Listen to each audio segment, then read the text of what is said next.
Welcome to the world of darkness where nightmares inhabit your dreams. I've noticed YouTube's algorithm hides my stories. Your interaction is the only way to reach new listeners. If these stories frighten you, please like, subscribe, and activate notifications. Any comment, however brief, helps spread my stories to other horror fans. Now relax, close your eyes, and let the rain wash away your thoughts as I guide you through tonight's terrifying tale. It was the year 2019, and I was working as a software engineer at an IT company in Chennai, India. Life was good. I enjoyed my work, had great colleagues, and the pay was decent. One day, news spread through the office that Abhishek, one of our senior developers, had gotten engaged to Priya, a programmer on another team. We were all excited for them, especially since office romances were rare. Abhishek was originally from a small village in rural West Bengal, and he wanted to have a traditional Bengali wedding ceremony back in his hometown.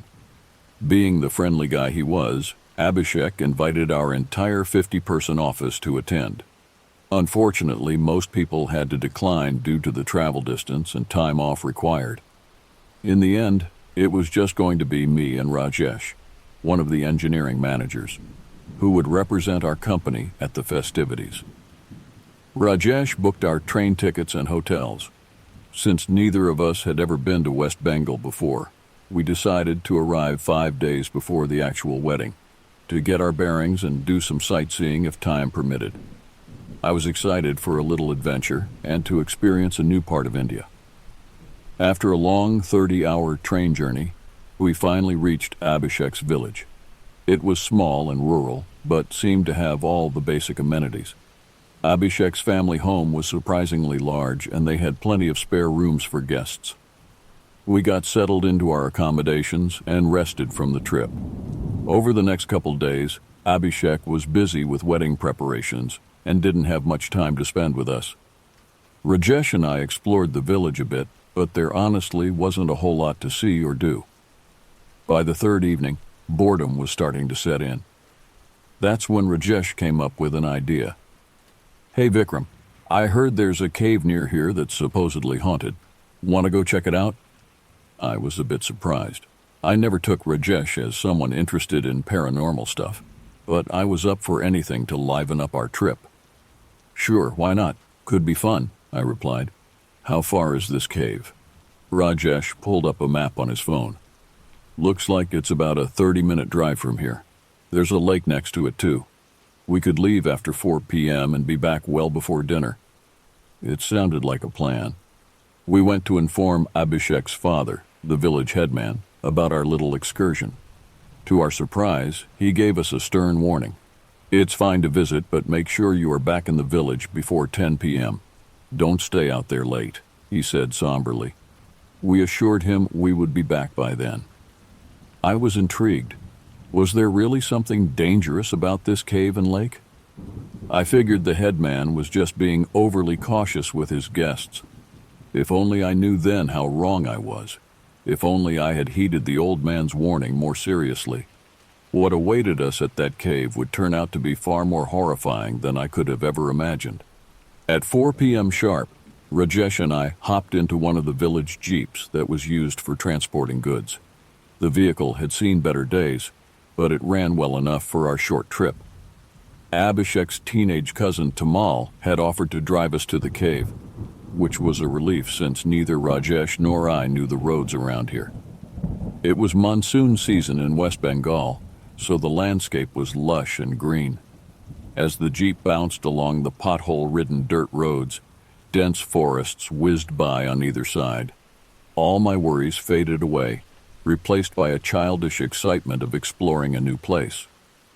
After about 30 minutes, Tamal turned off the main road into a narrower dirt path.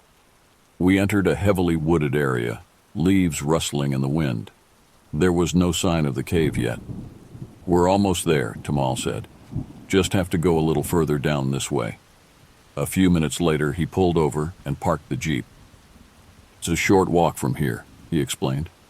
We stepped outside, stretching our legs. Even through the thick canopy of trees, I could make out the rain clouds gathering above. The humid air felt heavy. As my eyes adjusted to the dimmer light, I took in our surroundings. We were completely surrounded by jungle. The jeep trail was the only sign of human presence. Tamal retrieved a flashlight from the back and motioned for us to follow him. As we walked along an overgrown path cutting through the underbrush, a strange sensation prickled the back of my neck. The feeling of being watched, which was ridiculous since we were in the middle of nowhere. I shrugged it off and continued walking. After a 10-minute hike, the trees opened into a clearing, and an awe-inspiring sight greeted us. A massive cave entrance yawned open in the limestone cliff face, rising dozens of feet high.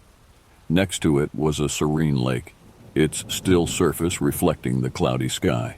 The air hung with an eerie silence. "Here we are," announced Tamal, "the Kapalkundala Cave and Lake." Rajesh and I approached the cave entrance, peering into the inky blackness that seemed to swallow all light. I heard the flutter of bat wings echoing from the depths. A pungent, dank odor wafted out, the smell of wet earth and something else I couldn't put my finger on. A shiver ran down my spine. The cave certainly looked the part of a haunted location.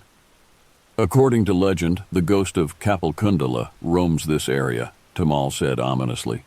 "On full moon nights, people say they hear wailing coming from the cave and see a figure walking on the lake." "Who is Kapalkundala?" I asked, trying but failing to keep my voice steady. "A woman who lived over 100 years ago. The stories say she was married off to an abusive older man. One full moon night she fled from him into the jungle and drowned herself in this lake. Her anguished spirit has wandered here ever since, crying out for the life she could have had." I gulped. I wasn't usually superstitious, but something about this place did feel off. Rajesh, on the other hand, looked unperturbed. He clapped me on the back jovially. "Ooh, what a creepy tale. Let's take a closer look, shall we?"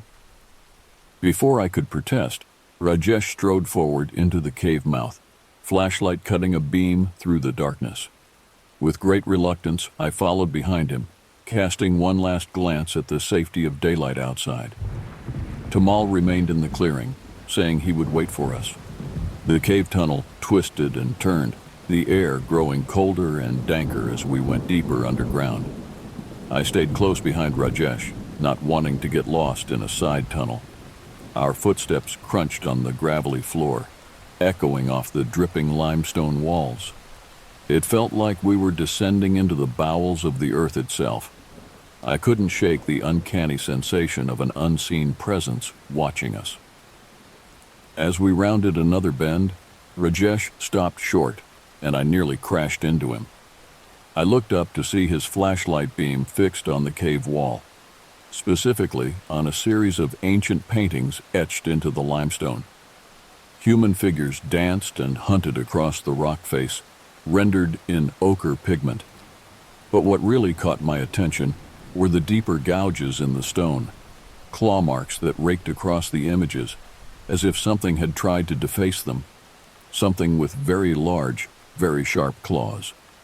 A deep, primal fear seized my heart like a vice grip, and it took all my self-control not to bolt out of that cave. Every hair on my body stood ramrod straight. I tugged at Rajesh's sleeve. "Let's get out of here," I croaked.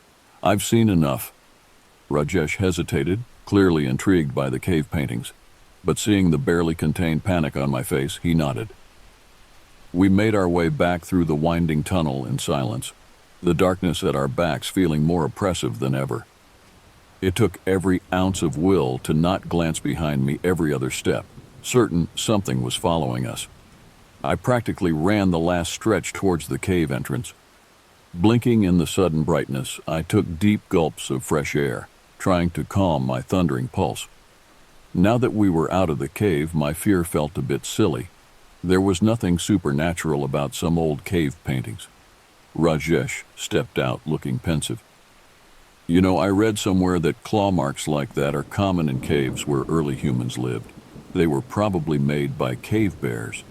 I stared at him in disbelief. "Cave bears?" Was he serious? No animal claws made marks like that, at least none from the natural world. But I bit my tongue, not wanting to dwell on it further. I just wanted to get as far away as possible from this place. We started making our way back towards the lake where Tamal waited, and that's when I heard it. A blood-curdling scream coming from the direction of the lake. My heart seized in terror.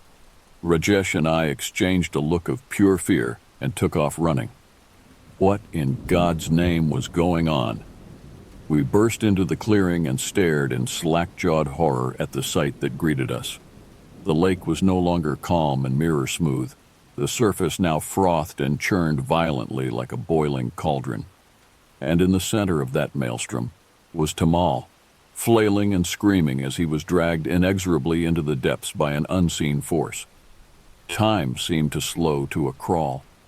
Before we could even react, before we could take a single step, Tamal's head disappeared under the angry waves with one last desperate cry for help.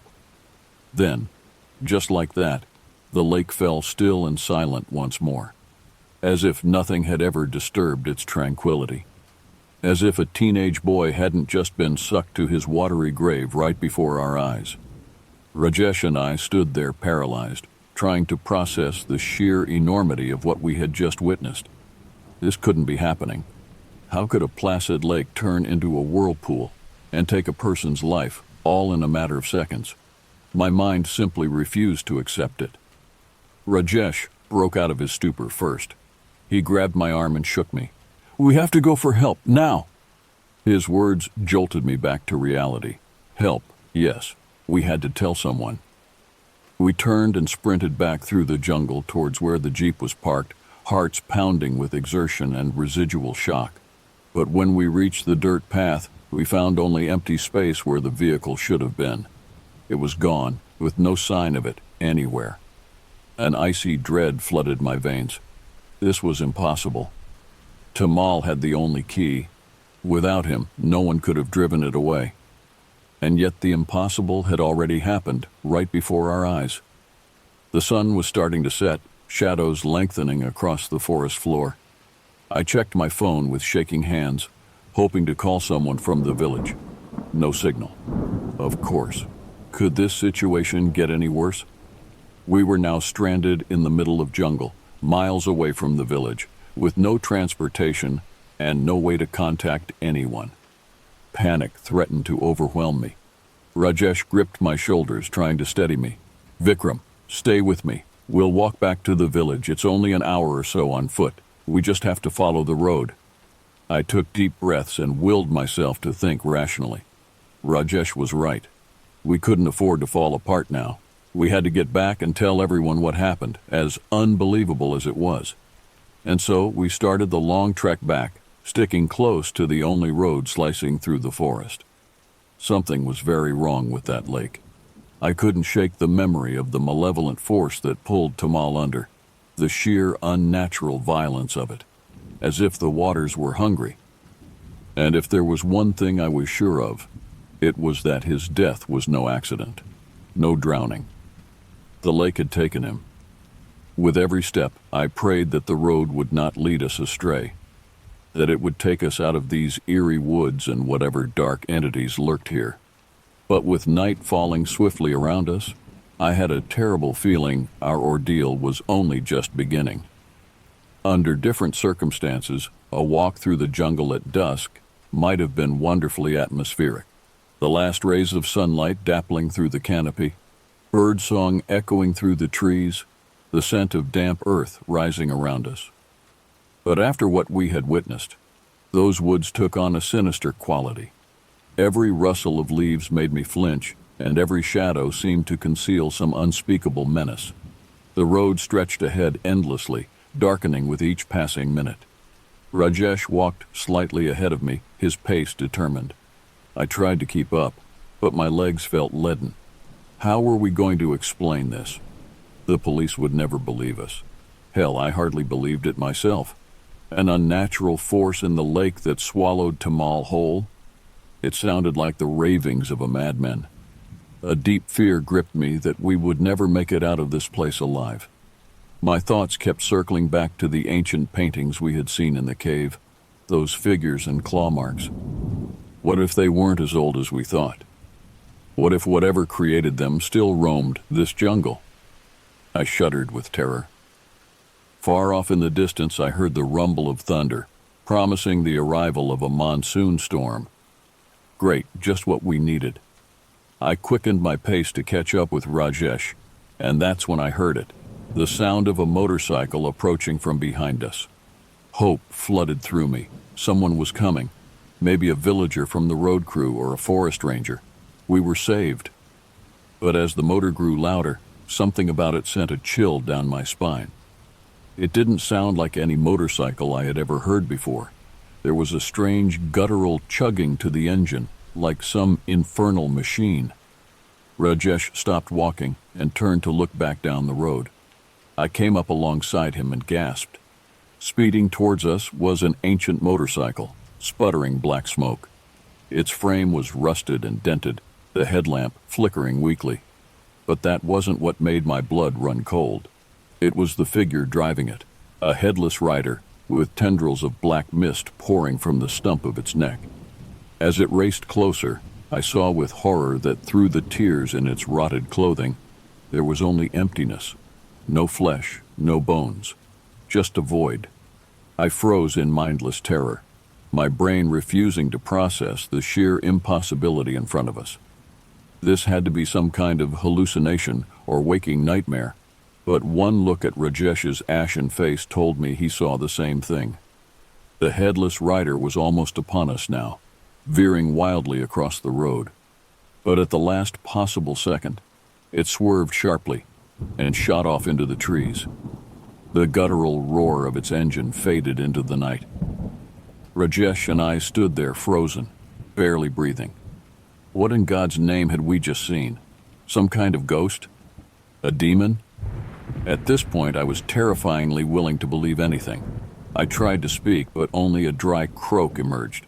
Without a word, Rajesh grabbed my arm and began marching down the road at a furious pace, almost breaking into a run. I stumbled after him, my mind reeling. The small, logical part of my brain tried to rationalize that we were just seeing things, that it was a trick of the light mixed with our heightened fear after Tamal's horrifying death. But deep down, I knew better. Something dark and unnatural stalked these woods, and it was aware of us. The next hour was a blur of near-mindless terror as we jogged down the road, trying to put as much distance as possible between ourselves and that nightmarish apparition.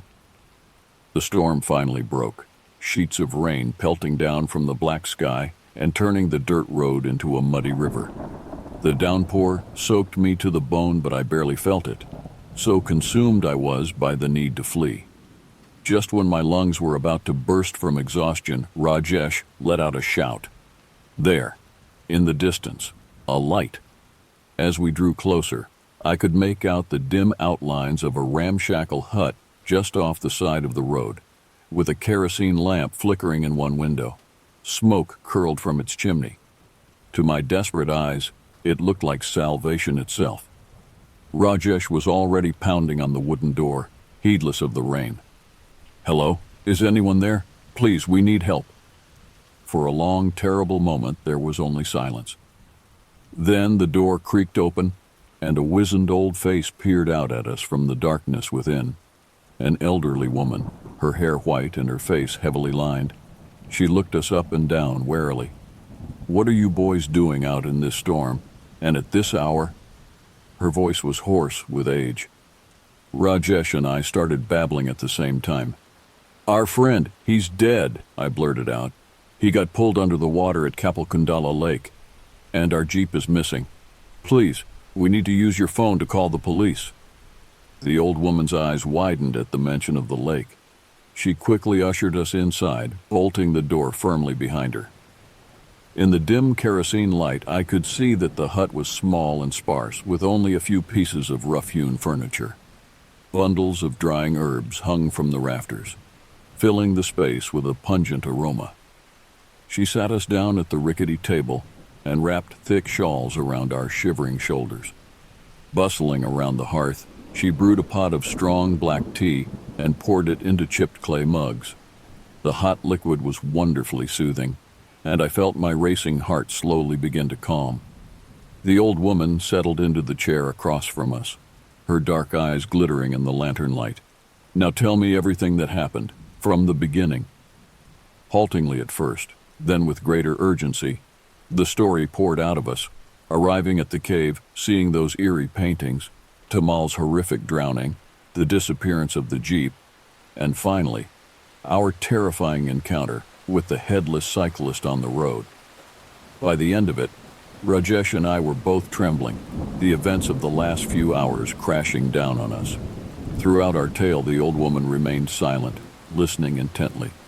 When we finished, she sighed deeply and leaned back in her chair. "You boys were fools to go near that accursed place." "You know about the lake?" I asked desperately. "What is happening here? What did we see on the road?" She was silent for a long moment, as if weighing how much to reveal. Then she spoke, her voice low and heavy with sorrow. "The Kapalkundala Lake is an ancient place, full of old and hungry things. The cave holds dark secrets that should never be disturbed. Your friend is not the first to fall victim to the spirits that dwell there, and I fear he will not be the last." A chill went through me at her words. Spirits. So we truly had witnessed something supernatural. But that meant, "Tamal's really gone, isn't he?" I whispered hoarsely. "He's never coming back." The old woman reached out and clasped our hands in her weathered palms. "I'm so sorry, boys. Kapalkundala never relinquishes her dead, and now that the two of you have seen her secrets, I fear you are in grave danger as well." "What do you mean?" Rajesh croaked out. "From what? That thing on the motorcycle?" She nodded grimly.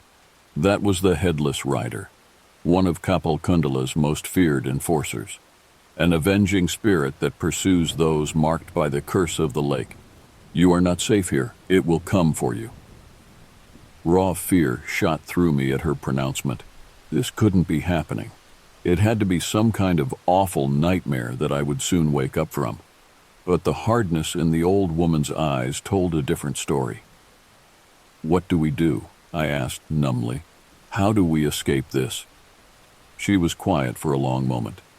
"There may be a way, an ancient ritual that can lift Kapalkundala's curse, but it will be highly dangerous. Tell me, how far are you willing to go to save your own lives?" I met Rajesh's terrorized gaze, seeing my own desperation mirrored there. We were in an impossible situation, trapped in a waking nightmare. But what choice did we have? The alternative was waiting here like lambs to the slaughter for the Headless Rider to snuff us out. I took a deep breath and turned back to the old woman. "We'll do whatever it takes." Her eyes held a strange mix of sorrow and steely determination. She gave a short, sharp nod. "Very well. Then listen closely, for there is much you must do and very little time." Outside, the storm raged on, rain lashing against the thatched roof of the hut. But I barely noticed it, my entire being focused on the old woman's words, as she outlined our one slender chance for survival.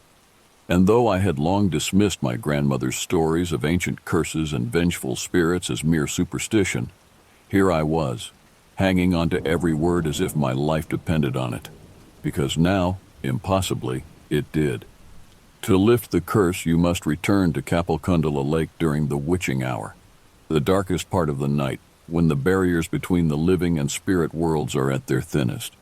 There you must each cast an offering into the water and recite the words of the unbinding ritual. Only then will you be free. "Offering?" Rajesh questioned. "What kind of offering?" The old woman gave him a sharp look. "A precious possession, imbued with meaning and memory. Something of great personal value that you would feel pain to lose. The spirits of Kapalkundala demand nothing less." I suppressed a shudder.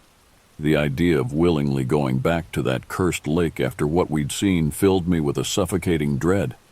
But I knew we had no other choice. If we didn't do this, we were doomed. "How will we get back there? Our jeep is missing," I pointed out. To my surprise, A small, humorless smile tugged at the woman's weathered lips. Missing? Or perhaps spirited away by forces beyond human control. Worry not. Your vehicle is closer than you think. Check the road once the storm breaks. Part of me wanted to ask how she could possibly know that, but at this point, I'd believe anything. Rajesh glanced at his watch, then out at the rain pelting the windows. It was just past 10 p.m. The witching hour begins at 3 a.m., the woman said, following his gaze. You have until then to retrieve your offerings and reach the lake. Not a minute more, or the chance will be lost. She rose stiffly from the table and began rummaging through the many drawers and clay jars that lined the hut's walls, muttering to herself. After several long minutes, she returned holding two objects: a small vial of dark liquid and a strangely inscribed metal disc strung on a leather cord. This is lampblack ink, mixed with the ashes of sacred herbs, she explained, pressing the vial into my hand. Before you begin the ritual, you must paint the seal of unbinding on your foreheads. It will afford you some measure of protection from Kapalkundala's wrath.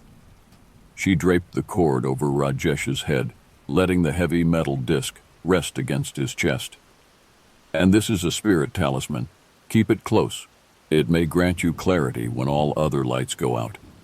I couldn't imagine what sort of clarity would help in a situation like this, but I bit my tongue. Beggars couldn't be choosers. Rajesh fingered the disc uncertainly. How do you know all this? He asked. The ritual, the offerings? Why are you helping us? The old woman's face grew distant, her eyes unfocused as if seeing into another place and time. I know because I failed to save the one I loved most from Kapalkundala's hunger. My son, my dear Rakesh. She trailed off, and in the heavy silence I suddenly understood the crushing depth of her grief and pain. She had lost her child to the same darkness we now faced. Rajesh bowed his head. We're so sorry. I can't imagine. She held up a silencing hand, her eyes refocusing on us with new intensity. I could not do for my boy what I am doing for you now. If the two of you survive this night, perhaps it will bring his spirit some measure of peace. That is all I can hope for. The weight of her words settled over us like a shroud. We had to survive this. We had to make it count.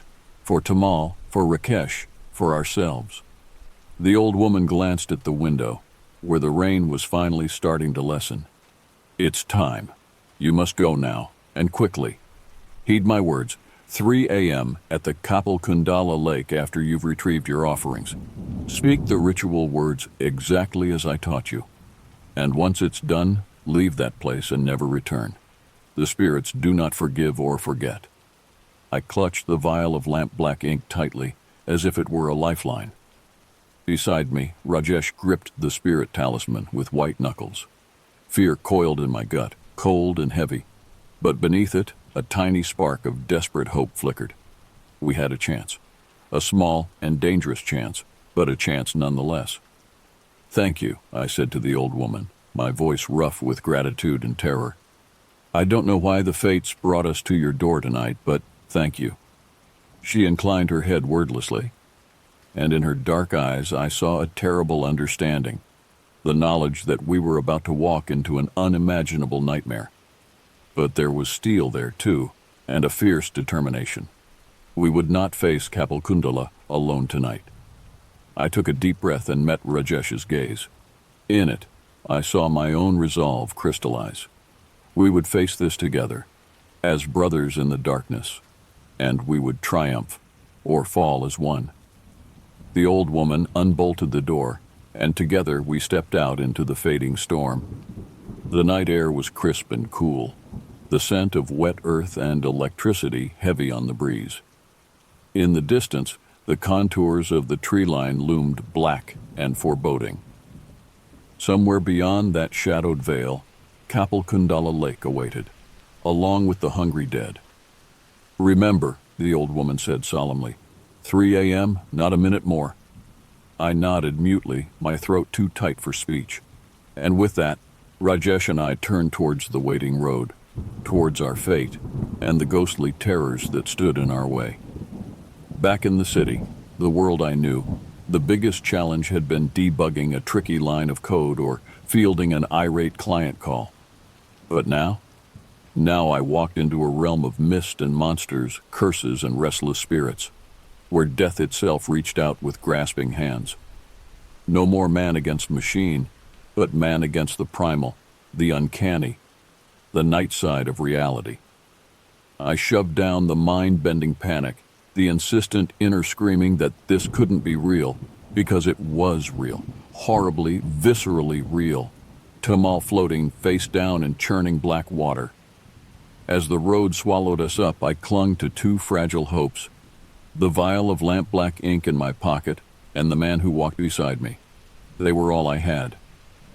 3 a.m., Kapalkundala Lake, an invocation to the hungry dark. We go to meet our demons. Rajesh and I made our way back to the road, hearts pounding. To our shock, the Jeep was parked right there, as if it had never vanished. With growing dread, we drove back towards Kapalkundala Lake. We each chose our offering. For me, a cherished photo of my late father. For Rajesh, his grandfather's gold ring. As the witching hour approached, we reluctantly returned to the lakeshore. In the eerie pre-dawn stillness, we painted the seal of unbinding on our foreheads with the lamp-black ink and began the ritual, voices trembling as we recited the ancient words. A wind rose, whipping the lake into a frenzy. Ghostly wails pierced the night. At the ritual's peak, we cast our offerings into the churning water. For a terrifying moment, the maelstrom intensified, and shadowy figures seemed to rise from the depths, their eyes blazing with immortal hunger. We were certain we would be dragged down to join them. But then, as suddenly as it began, the chaos ceased. The wind died away and the lake turned placid once more, as if a great force had been appeased. An inexplicable sense of lightness filled my chest. The curse was broken. We were free. Shell-shocked and shaken, Rajesh and I eventually made our way back to the village. We informed Abhishek's family of Tamal's tragic drowning, though we kept the supernatural elements to ourselves, knowing they would never be believed. The police launched an investigation but quickly ruled it a freak accident. The wedding went ahead as planned, though the joy was muted by grief. I caught the old woman's eyes during the ceremony, and she gave me a subtle nod of acknowledgement, a secret shared. Rajesh and I returned to our lives in the city, forever changed by our brush with the uncanny.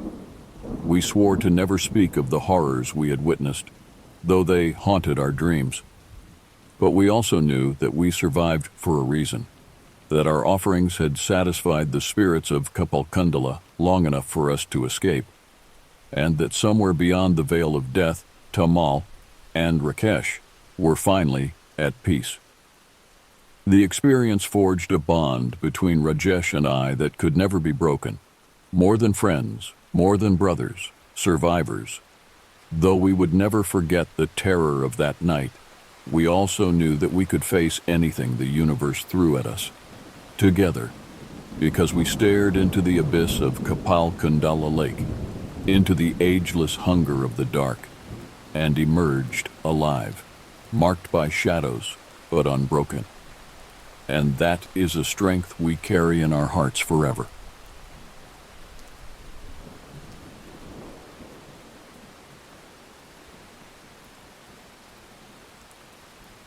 My name is Dwight Patton, and this happened to me on July 23rd, 1999.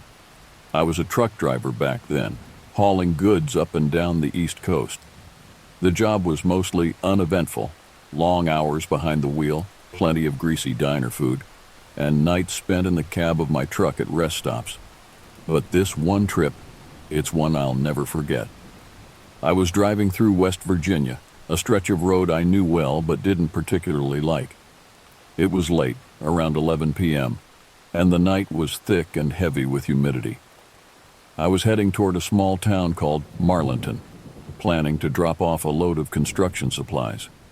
My route took me through some pretty remote areas, not the kind of places you want to break down. I'd been on the road for about 12 hours straight and was starting to feel the weight of it. My eyes felt gritty and my hands ached from gripping the wheel.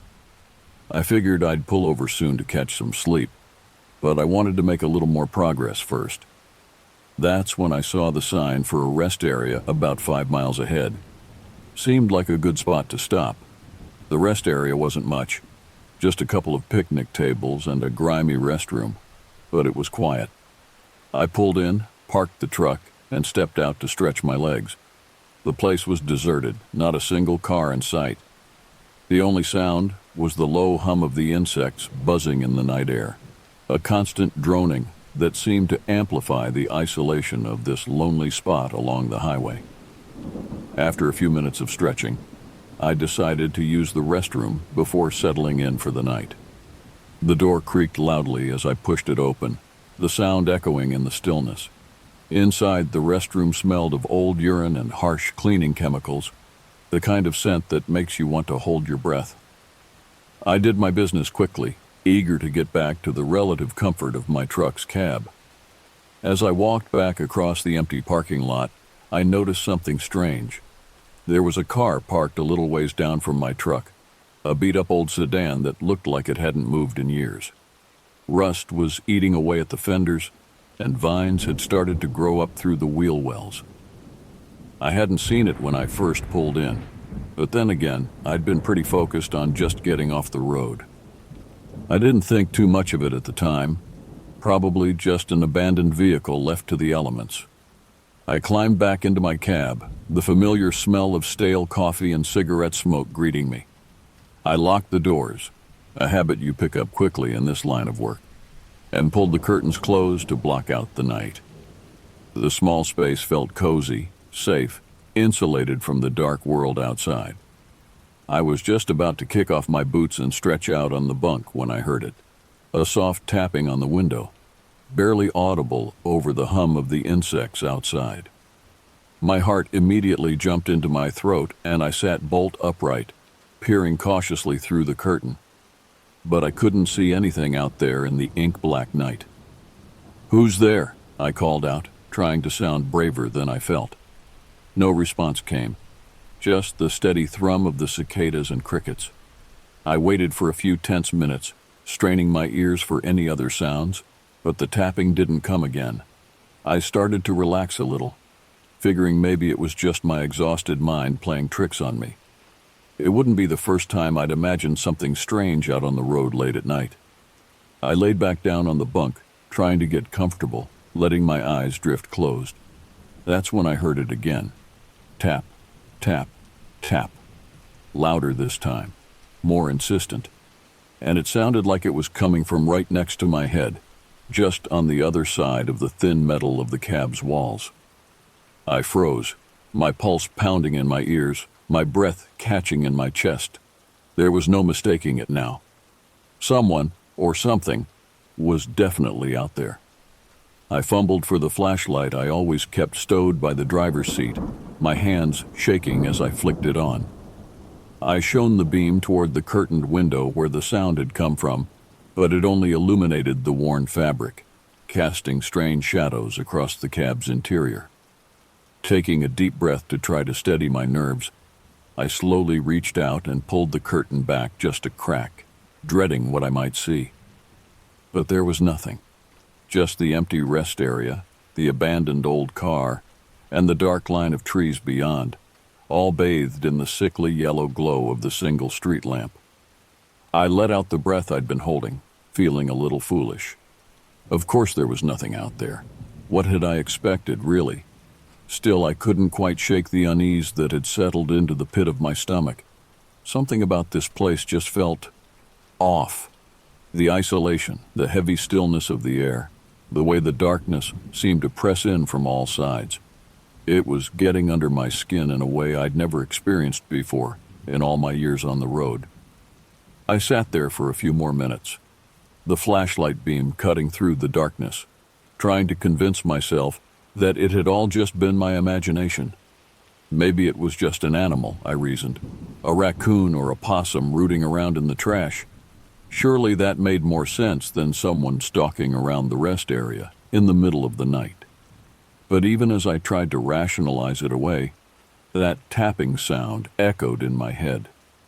It had been so deliberate, so insistent. And it had come from right next to me, not from the trash cans on the far side of the lot. The more I thought about it, the more I knew, deep in my gut, that something wasn't right here. I glanced at my phone, thinking I could call for help, but then I remembered.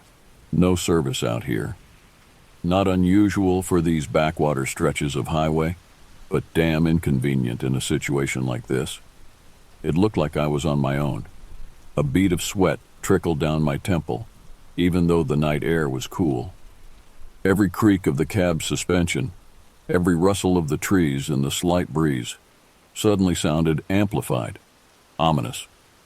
My instincts were screaming at me to get out of there, to just start the engine and go, to not look back. I decided to trust that gut feeling. I'd run enough miles, seen enough of the strangeness that lurks in the forgotten corners of the world, to know not to ignore those kinds of warnings from the lizard brain. Better to feel foolish in the daylight than to end up as a cautionary tale told by other truckers over late-night coffees. I shifted into gear, the rumble of the diesel engine shattering the eerie quiet. I left the lights off for the moment, not wanting to draw any more attention than necessary as I prepared to pull out. Just as I was about to hit the gas, I saw it. I saw him. There was a man standing at the edge of the trees, just barely visible in the dim glow cast by the restroom's exterior light. He was tall and lanky, and even from a distance, I could tell his clothes were filthy, like he'd been living rough for a while. He was standing perfectly still, facing my direction, and though I couldn't make out his features, I could feel the weight of his gaze, could sense the intensity of his focus on me, on my truck. My blood ran cold. How long had he been there, watching? Was he the one who had been tapping on my cab? And what the hell did he want?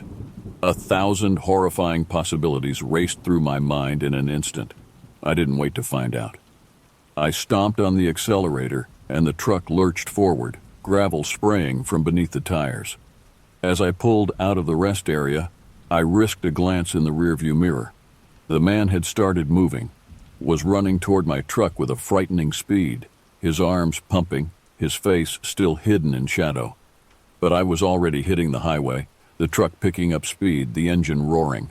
I didn't slow down, didn't look back again.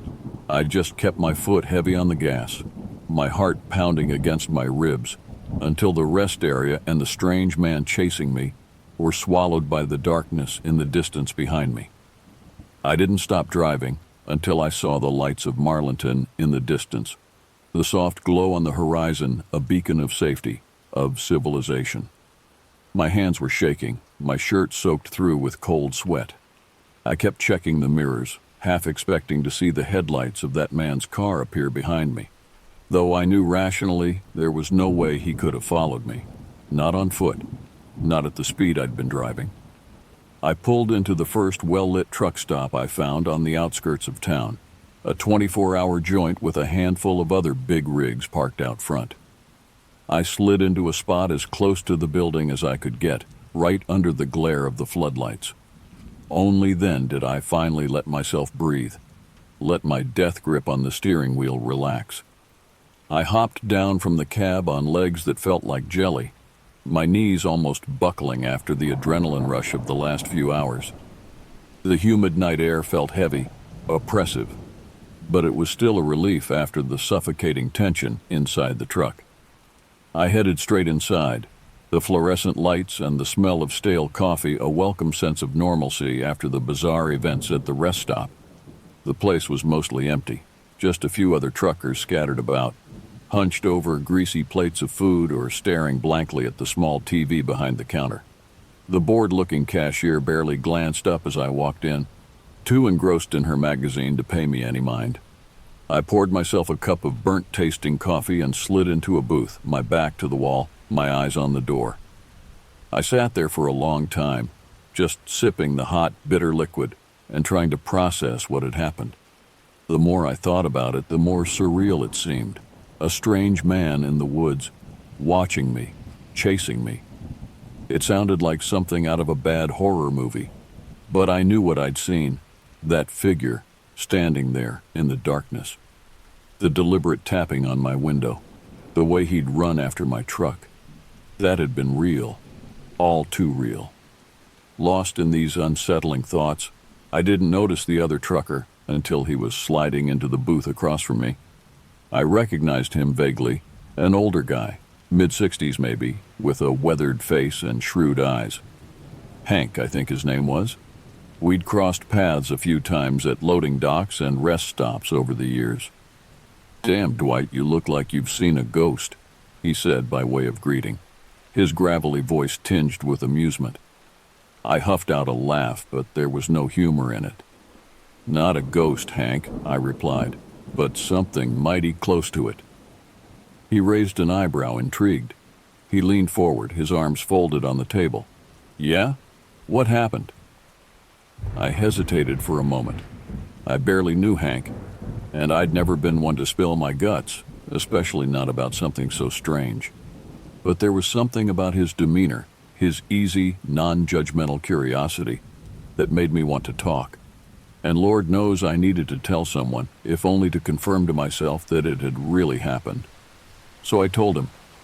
I told him about the rest stop, about the abandoned car and the eerie stillness. I told him about the tapping on my window, about the figure in the woods. I told him about the chase, if you could call it that, down the dark highway. The words poured out of me in a rush, like a dam breaking. Hank listened intently, his expression growing more serious with each detail. When I finished, he sat back, his eyes distant, his fingers drumming a slow rhythm on the tabletop. "You're lucky," he said at last. "Real lucky.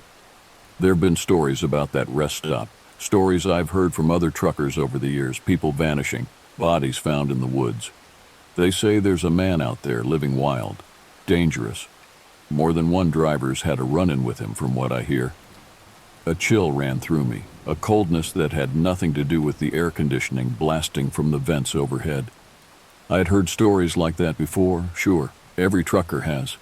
Tales traded over late-night coffees and crackly CB radios, phantom hitchhikers and haunted highways, strange lights in the night sky, and beasts lurking in the forest. But I'd always taken them with a grain of salt, just colorful legends to pass the long miles. Now, though, with the memory of that figure in the woods still fresh in my mind, those old stories took on a new, more sinister light. Hank must have seen the look on my face, because he reached across the table and patted my arm in a fatherly sort of way. "Don't let it eat at you too much," he said.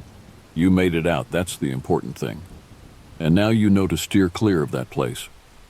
That's more than some can say." He stayed with me a while longer, both of us nursing our coffees, the conversation turning to lighter topics, the trials of the job, the changing industry, the weather. I was grateful for his company, for the distraction from my racing thoughts. By the time he left, with a final reassuring clap on my shoulder, I was feeling a little steadier, a little more grounded. But even so, as I watched him walk out into the night and climb into his own rig, I couldn't shake the feeling that I'd brushed up against something dark out there on the road, something I was never meant to see. And I knew deep down that I'd carry the memory of that night, of that place, for a long, long time. I spent that night in the cab of my truck again, as I had countless times before. But this time was different. Despite being parked under the bright lights of the truck stop, despite the reassuring presence of other truckers around me, I couldn't relax. I kept seeing that figure in my mind's eye, kept hearing that tapping on my window. Every noise, every shadow had me jumping, my hand reaching for the flashlight. I managed a few fitful hours of sleep, but I was up before dawn, eager to get back on the road, to put as much distance as I could between myself and that rest stop. I gassed up, grabbed a stale donut and another cup of bitter coffee from the shop, and hit the highway. As I drove, I kept turning the events of the night over in my mind, examining them from every angle like worry stones. I thought about what Hank had said, about the stories he'd heard. I wondered about the other truckers who'd had run-ins with the man in the woods. What had they seen? What had happened to them? I found myself scanning the tree line as I drove, my eyes drawn to every flash of movement, every rustle of leaves. But I saw nothing out of the ordinary, just the endless green blur of the passing landscape. I made my delivery in Marlinton without incident. The routine of unloading the cargo and getting the paperwork signed a welcome return to normalcy. But even as I went through the familiar motions, I couldn't shake the feeling of unease, the sense that I was being watched. It was with a palpable sense of relief that I pointed my truck back towards the interstate, ready to leave West Virginia and its dark secrets in my rearview mirror. But as I merged onto the highway, a thought struck me, one that made my blood run cold all over again. The man in the woods, the one who had chased me. What if he wasn't the only one? What if there were others like him out there, living off the grid, stalking the lonely roads and preying on unsuspecting travelers? The idea seemed far-fetched, paranoid even. But after what I'd experienced, I couldn't dismiss it entirely. As the miles rolled by, I found myself thinking about all the strange disappearances I'd heard about over the years, all the unsolved mysteries of the highways. The young couple who vanished on a road trip, their car found abandoned by the side of the road. The solo hiker who never made it back to her campsite, only a single boot ever recovered. Had they fallen victim to the same sort of malevolent figure I'd encountered? These dark musings followed me as I drove, casting a pall over the familiar landscapes rolling past my windshield. The world seemed a different place now, more shadowed, more uncertain. It was as if a veil had been lifted, revealing the hidden dangers that lurked in the spaces between the known and the safe. Over the next few days, as I made my way back along my usual routes, I found myself sharing my story with other truckers I met along the way. At rest stops and diners, over the crackle of CB radios, I recounted my strange experience almost compulsively, as if by telling it I could somehow exorcise it from my mind.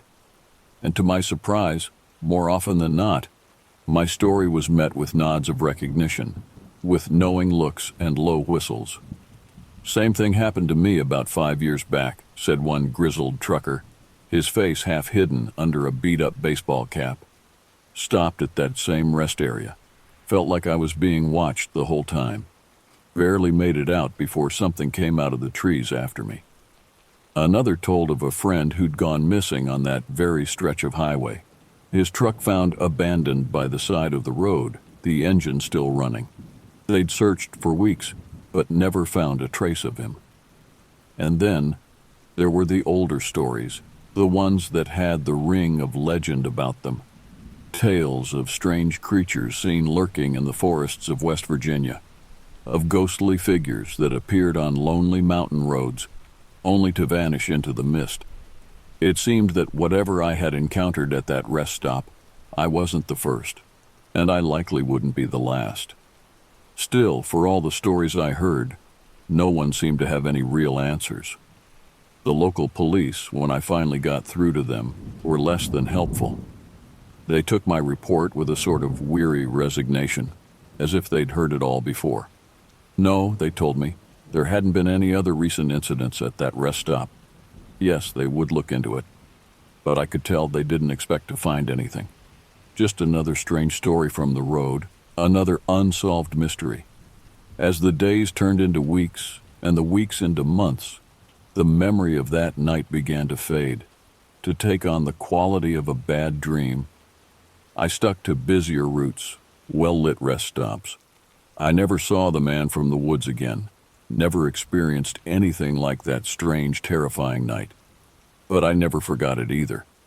And I never stopped wondering about all the other untold stories out there on the road, all the other encounters with the unexplained and the unknown. It was as if that one night had opened my eyes to a whole other world that existed alongside our own. A darker, stranger world that most people never saw. And sometimes, late at night, when the highway stretched out long and dark ahead of me, I would find myself thinking about that rest stop, about the tapping on my window and the figure in the trees. And I would wonder how many other secrets the road held, how many other stories were waiting to be told. Years have passed since that fateful night at the rest stop, but the memory of it has never left me.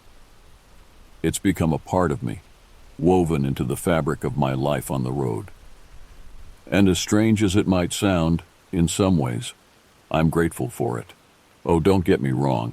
I wouldn't wish that kind of terror on anyone.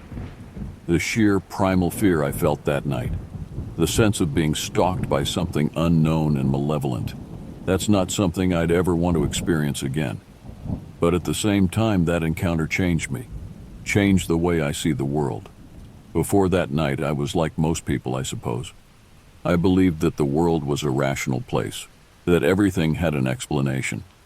Sure, I'd heard the stories that truckers tell, the tales of the weird and the supernatural, but I'd always dismissed them as just that, stories, the product of too many long, lonely nights on the road and too much truck stop coffee.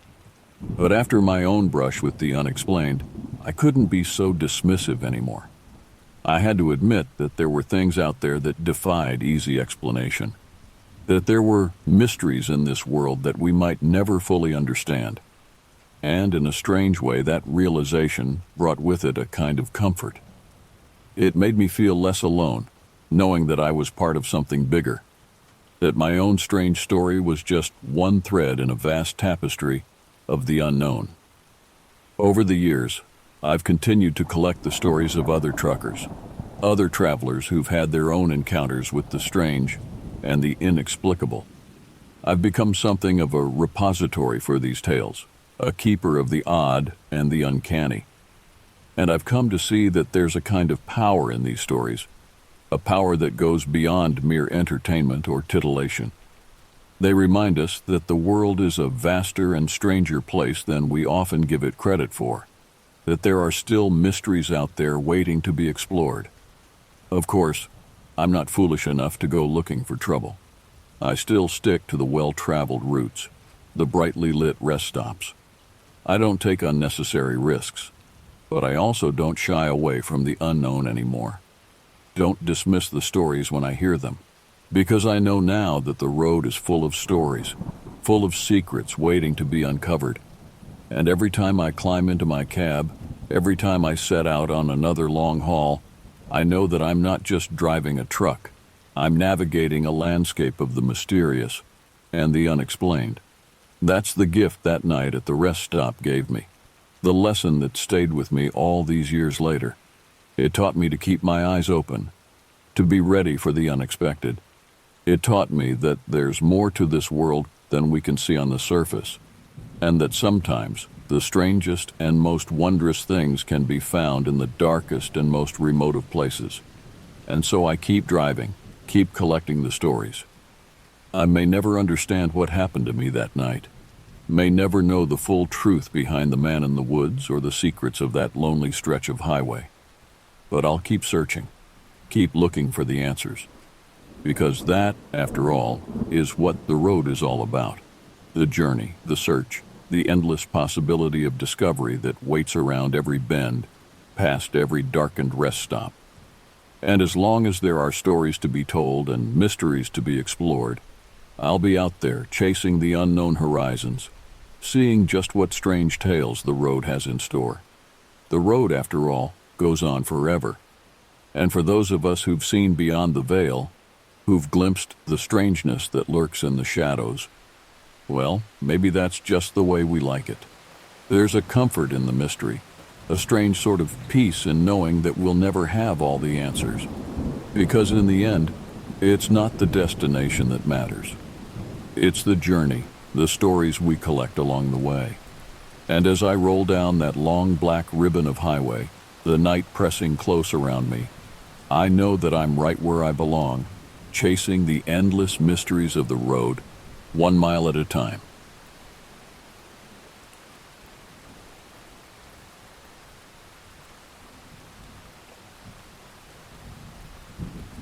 I never expected to find myself the owner of my father's farm. After his sudden death from a stroke last August, I discovered he'd left it to me in his will. My older brother Michael had no interest in rural living, preferring his corporate life in Boston, and our youngest sibling, Hannah, was finishing her master's degree in California.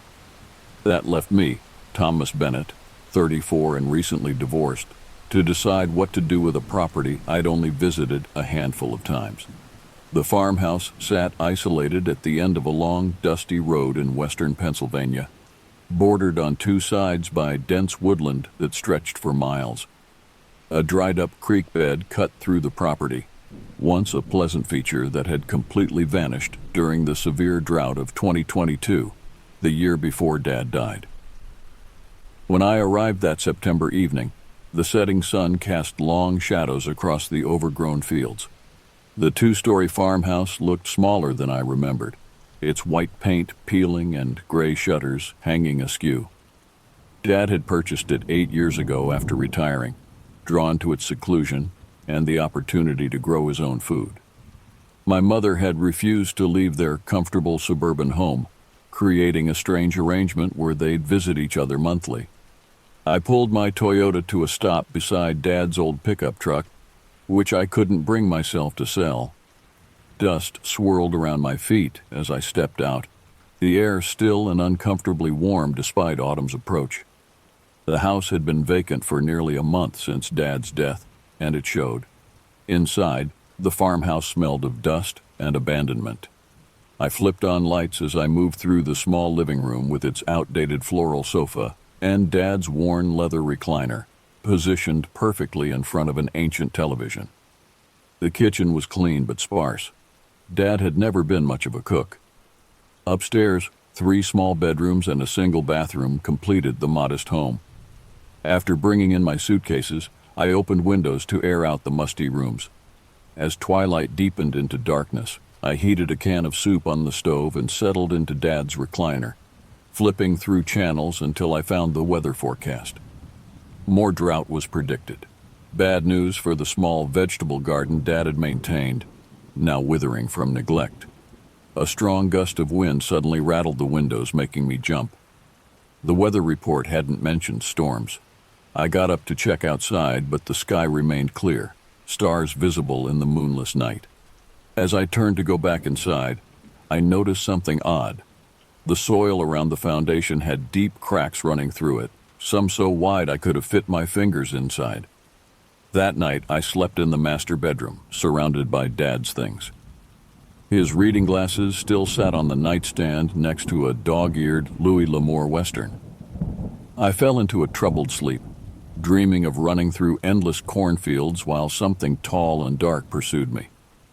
I awoke to silence, the digital clock reading 3:27 a.m. The farmhouse creaked and settled around me in the darkness. Then I heard it, footsteps in the hallway outside my door. Slow, deliberate, and oddly wet, like someone walking in soaked shoes. "Hello?" I called out, my voice embarrassingly small in the darkness.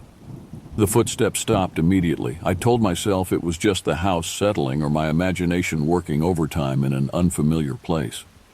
But as I lay there, heart pounding, I couldn't shake the feeling that someone, or something, was standing just outside my door, listening. By morning, I'd convinced myself the footsteps were just a product of stress and exhaustion. I spent the day exploring the property, assessing what needed repair, and going through Dad's paperwork. The drought had taken a visible toll. The fields were barren, the soil cracked and hard as concrete. The creek bed that gave the property its name, Creek Farm, was nothing but a dry, dusty channel cutting through the eastern edge of the land. I found Dad's journal in his desk drawer. He documented everything meticulously: rainfall amounts, crop yields, wildlife sightings. What struck me was his repeated mention of how peaceful he found the place, how well he slept here compared to the suburbs. "Never felt more at home," he'd written just weeks before his death.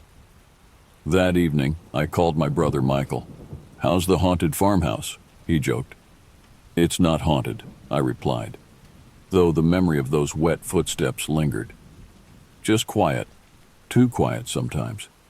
You're not actually thinking of staying there, are you? I thought you'd sell it. I hesitated. I might stay a while. I can work remotely, and after the divorce, I could use some space. Michael sighed. Just don't turn into Dad. He got weird out there by himself.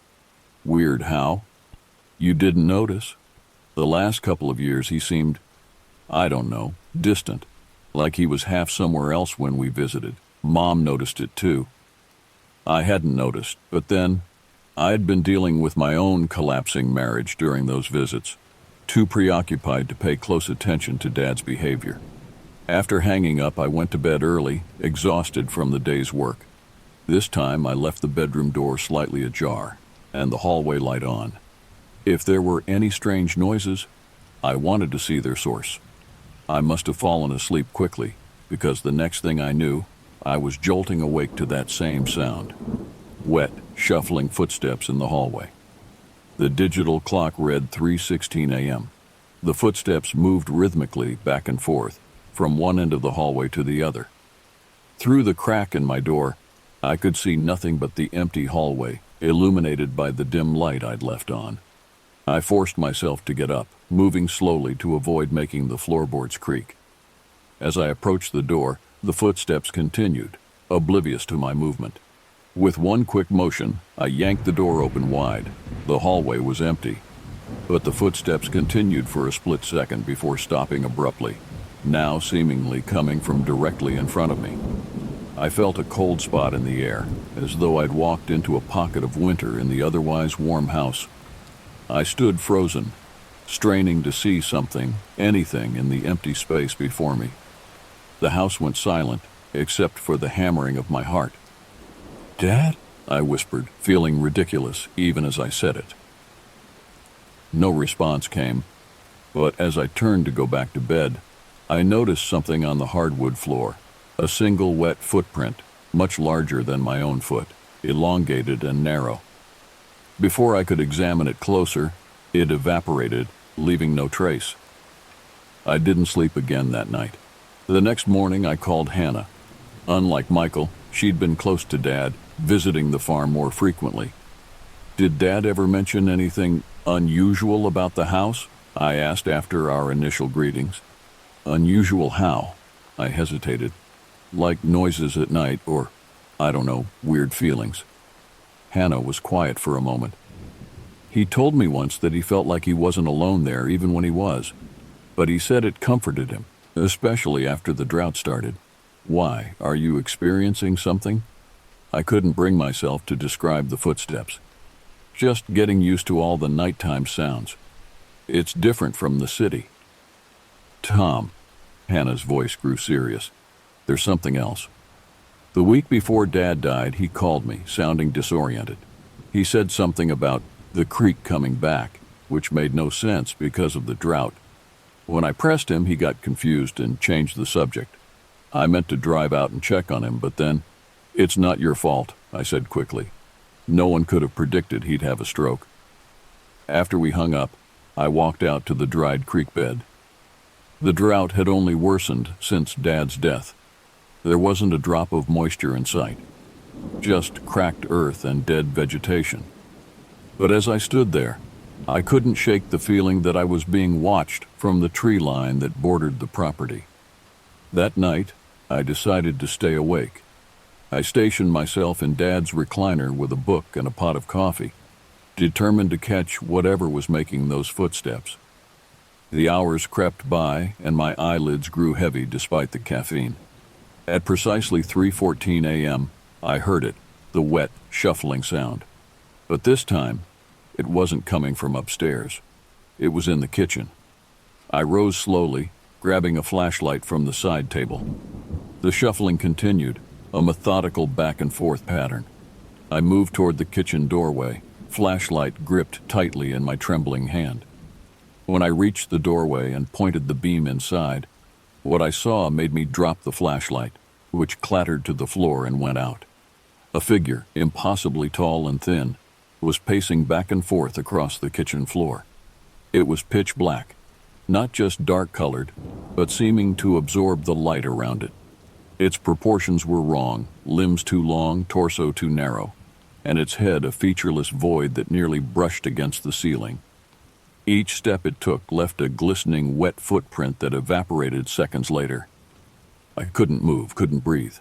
The entity continued its pacing, showing no awareness of my presence. In the darkness, I could make out what looked like a long, thin appendage trailing behind it, a tail or perhaps some kind of tendril. After what felt like an eternity, I managed to back away, fumbling blindly until I reached the front door. I spent the rest of the night in my car, doors locked, too terrified to go back inside. Dawn found me still in my car, stiff and exhausted. In the light of day, my experience seemed absurd, impossible. I briefly considered leaving, packing up and never returning, but something held me back. This was my inheritance, my responsibility now. And if Dad had lived here for years, presumably with this thing, then it couldn't be immediately dangerous, could it? After a cautious return to the house, finding everything normal, I drove into town. Millfield was small, just a few thousand residents, with a single main street of businesses. I found the local library, a brick building from the early 1900s, and approached the elderly librarian. "I'm looking for information about Creek Farm," I explained. "My father, Robert Bennett, owned it. I've inherited it now." The librarian, who introduced herself as Mrs. Wallace, nodded sympathetically. "I remember your father. Quiet man, came in for farming books mostly." She hesitated. "Creek Farm has an interesting history. Are you researching anything specific?" I chose my words carefully. "I'm curious about any stories associated with the property, local legends, historical events, that sort of thing." Something flickered across her face. Recognition, perhaps even concern. "Let me show you our local history section." Mrs. Wallace led me to a small room in the back, filled with archives, bound newspapers, and local history books. She pulled several volumes from the shelves, along with a folder of newspaper clippings. "Creek Farm gets its name from Blackwater Creek, which used to run much stronger before the recent droughts," she explained. "The property has changed hands many times over the years, which is unusual for this area. Families tend to hold on to farmland for generations." I skimmed through the material she provided. Creek Farm had been established in the 1870s by the Wilson family, who sold it unexpectedly in 1894 after a series of crop failures. Subsequent owners rarely stayed more than a decade. The property had been abandoned entirely between 1967 and 1978 until a developer purchased it, renovated the farmhouse, and flipped it. "Was there ever any mention of unusual occurrences at the property?" I asked. Mrs. Wallace's expression became guarded. "What kind of occurrences?" "Anything out of the ordinary. Unexplained phenomena." She sighed, then reached for a book on a higher shelf. "This is a collection of local folklore compiled in the 1950s. There's a chapter on Creek Farm."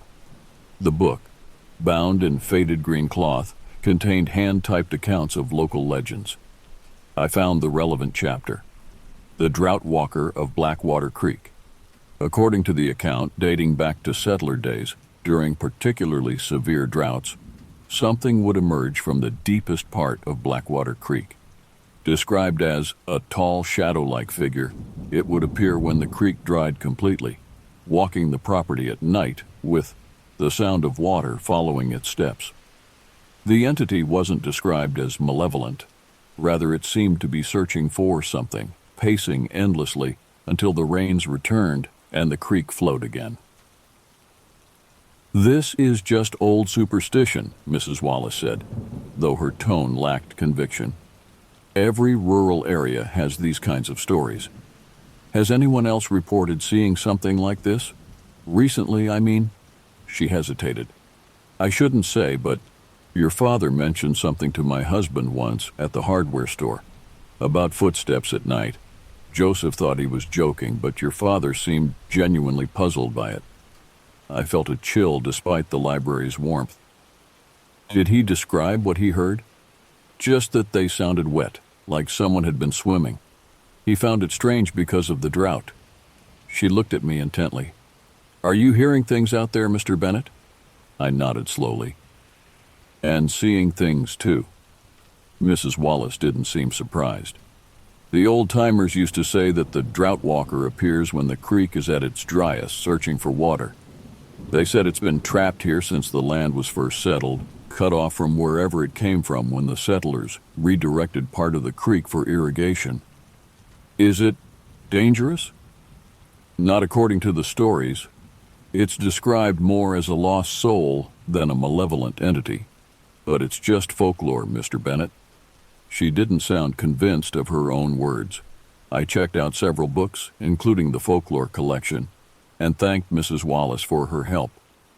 As I was leaving, she called after me. "Mr. Bennett, the stories also say that the drought walker is most active just before the drought breaks, like it can sense the coming rain." I drove back to the farm with my mind racing. The forecast showed no rain for at least another week, and meteorologists were calling this the worst drought in 50 years. If the folklore was to be believed, the entity, the drought walker, would be particularly active. That night, I set up a makeshift monitoring system. I positioned my laptop to record the kitchen, turned on all the lights, and settled into the living room with a clear view of the kitchen doorway. I decided that if I saw the entity again, I would try to communicate with it. As 3 a.m. approached, I felt myself growing drowsy despite my determination to stay awake. My eyelids grew heavy, and I caught myself nodding off repeatedly. At 3:12 a.m., the lights in the kitchen flickered once, twice, then stabilized. And then I heard it, the familiar wet footsteps. I forced myself to stand, to move toward the kitchen. The sound grew louder as I approached, shuffle, drip, in a steady rhythm. Taking a deep breath, I stepped into the doorway. It was there, just as before, impossibly tall, inhumanly thin, a silhouette of perfect blackness pacing methodically across the kitchen floor. With each step, water seemed to seep from its feet, creating those wet footprints that evaporated moments later. "Hello," I said, my voice barely above a whisper. The entity stopped abruptly, its featureless head turned toward me, though it had no visible eyes. I felt, rather than saw, its attention focus on me, a pressure, a weight of observation that made it difficult to breathe. For several seconds, we regarded each other in silence. Then, slowly, it resumed its pacing, as though I were of no consequence. Back and forth, leaving those ephemeral wet footprints. I stood watching it for nearly an hour, until suddenly at 4:17 a.m., it simply vanished. One moment it was there, the next gone, leaving the kitchen empty and dry. When I checked my laptop, the video showed nothing, just an empty kitchen throughout the night. Whatever this entity was, it didn't register on digital media. As September gave way to October, the drought intensified. News reports called it historic and unprecedented. Water restrictions were implemented throughout the county, and farmers watched helplessly as their livelihood withered. I maintained my small vegetable garden using collected rainwater from the rare, brief showers that passed through. The drought walker, as I'd come to call it, appeared every night like clockwork. Always at 3:14 a.m., always pacing for exactly 1 hour and 3 minutes before vanishing. I'd grown accustomed to its presence, even setting my alarm to observe it. Sometimes I spoke to it, though it never responded. I'd grown bold enough to enter the kitchen while it paced, standing still as it moved around me, close enough that I could feel a damp coolness emanating from its form. I tried to document its existence, cameras, audio recorders, even motion sensors, but technology failed to capture any evidence. The entity existed in a blind spot of modern instrumentation, visible and audible only to human senses. One morning, after another night of observing the entity, I decided to explore the dried creek bed more thoroughly. The October sun beat down relentlessly as I followed the cracked earth that had once been Blackwater Creek. The main channel ran along the eastern edge of my property before disappearing into the woods, but smaller tributary channels spread across the land like veins. As I walked the largest channel into the woods, I noticed the trees growing denser, older. These weren't the same species as the rest of the forest. These were cypress and water oaks, trees that belonged in wetlands, not the mixed hardwood forest that dominated the area. About a half-mile in, the creek bed widened into what must have once been a substantial pool, possibly a small pond. Now it was just a depression in the earth, cracked and barren. At its center stood the remains of a stone structure, a small dam or weir partially collapsed. I approached the structure cautiously. It was clearly old, the stonework reminiscent of 19th century construction.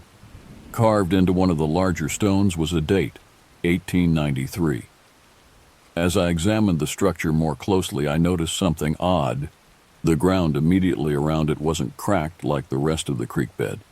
It remained smooth, almost moist-looking, though it was dry to the touch. And there was something else, a symbol carved beside the date, worn by time, but still visible, a crude representation of a tall, thin figure. I took photos with my phone, then continued exploring. Beyond the old dam, the creek bed narrowed again and descended into a ravine. The temperature seemed to drop as I made my way down, the air becoming notably cooler. At the bottom of the ravine, I found what appeared to be a natural spring, though now it was just a small depression in the rock, bone dry. Surrounding the spring were more carvings, these much older than the dam. They reminded me of Native American petroglyphs I'd seen in museums, stylized figures and animals. One figure appeared repeatedly, tall, elongated, with what looked like water flowing from its feet. A sound behind me made me turn suddenly, a rustling in the underbrush. I scanned the woods but saw nothing, yet I couldn't shake the feeling of being watched, the same sensation I'd experienced near the house. "Hello?" I called out. "Is someone there?" Only silence answered, but as I made my way back to the farm, I repeatedly glanced over my shoulder, certain that something was following me from a distance. That evening, I drove back into town to search for more information. The local historical society was housed in a Victorian mansion at the edge of Millfield. The curator, a retired history professor named Dr. Harper, greeted me with interest when I mentioned Creek Farm. "The Bennett property," he nodded. "One of our more historically significant farmsteads, though few people realize it." I showed him the photos I'd taken of the stone structure and the carvings. His expression grew serious as he examined them. "This confirms something I've long suspected," he said. "The original Wilson farmstead was built on what was once a sacred site to the indigenous Lenape people. This spring you found was likely considered a spiritual place." "What about the stone structure, the dam?" "That would be the Wilson Dam. Historical records indicate that Thomas Wilson diverted part of Blackwater Creek in 1893 to create a reservoir for irrigation. There was a significant drought that year." Dr. Harper pulled a large map from a drawer. "See here?" He essentially cut off this section of the creek, which used to flow in a different pattern. The map, dated 1890, showed Blackwater Creek following a different course, through what was now my property, with the spring serving as one of its primary sources. The following year, 1894, the Wilson family abandoned the property quite suddenly, Dr. Harper continued. Local newspapers attributed it to crop failures, but private correspondence I've uncovered suggests another reason. Apparently, the family was experiencing what they described as a haunting after building the dam. "What kind of haunting?" "The accounts are vague. Footsteps at night, a sense of being watched, strange noises from the dried portions of the creek bed. Thomas Wilson became convinced that by damming the creek, he had trapped or angered something that lived in the water. His wife described him as becoming increasingly paranoid, insisting that something was pacing outside their bedroom at night." I felt a chill that had nothing to do with the room's temperature. "And no other explanation was found?" "None that satisfied historical scrutiny. The Wilson family fled, selling the property at a significant loss. Subsequent owners reported similar experiences during drought periods when the creek's flow was diminished. Dr. Harper studied me. "Are you experiencing anything unusual, Mr. Bennett?" I considered lying, but decided against it. "Footsteps at night, and I've seen something, a figure that doesn't seem quite human." Instead of dismissing me, Dr. Harper nodded thoughtfully. The Lenape had stories of water spirits, Manitou associated with specific bodies of water. When European settlers arrived and began altering the landscape, damming streams and draining wetlands, many of these stories evolved to include elements of entrapment or displacement. You think this drought walker could be something like that? A water spirit trapped when the creek was dammed? I'm a historian, Mr. Bennett, not a folklorist or paranormal investigator. But I will say this: across cultures, there are remarkably consistent stories about entities associated with bodies of water, particularly in cases where those water sources have been disrupted by human activity. Before I left, Dr. Harper gave me copies of the Wilson family letters and several academic papers on Lenape water folklore. "Whatever you're experiencing," he said, "it seems to be connected to both the drought and the historical alteration of Blackwater Creek. Be careful out there." That night, as 3 a.m. approached, I felt a growing sense of dread. For the first time since I'd begun observing it, the entity's appearance frightened me. Was I sharing my home with a displaced spirit, trapped and searching for its lost water source for over a century? At precisely 3:14 a.m., the wet footsteps began, but not in the kitchen. They were outside, moving around the perimeter of the house. I went to the window and, in the dim moonlight, saw it, the tall black figure walking slowly around the farmhouse, its movements more deliberate than its usual pacing. It paused at each window, as though looking inside, before moving to the next. When it reached my window, it stopped. Though it had no eyes, I felt it looking directly at me. It raised one impossibly long arm and pressed what might have been a hand against the glass. Water seemed to flow from its touch, running down the window pane like tears. I stumbled backward, heart racing. The entity remained at the window for several minutes before resuming its circuit of the house. By dawn, it had vanished, but the window where it had touched remained fogged, as though viewed through a light rain. I couldn't sleep after the entity's display. As soon as businesses opened, I drove into town, determined to learn more. My first stop was the county records office, where I requested all historical documents related to Creek Farm and Blackwater Creek.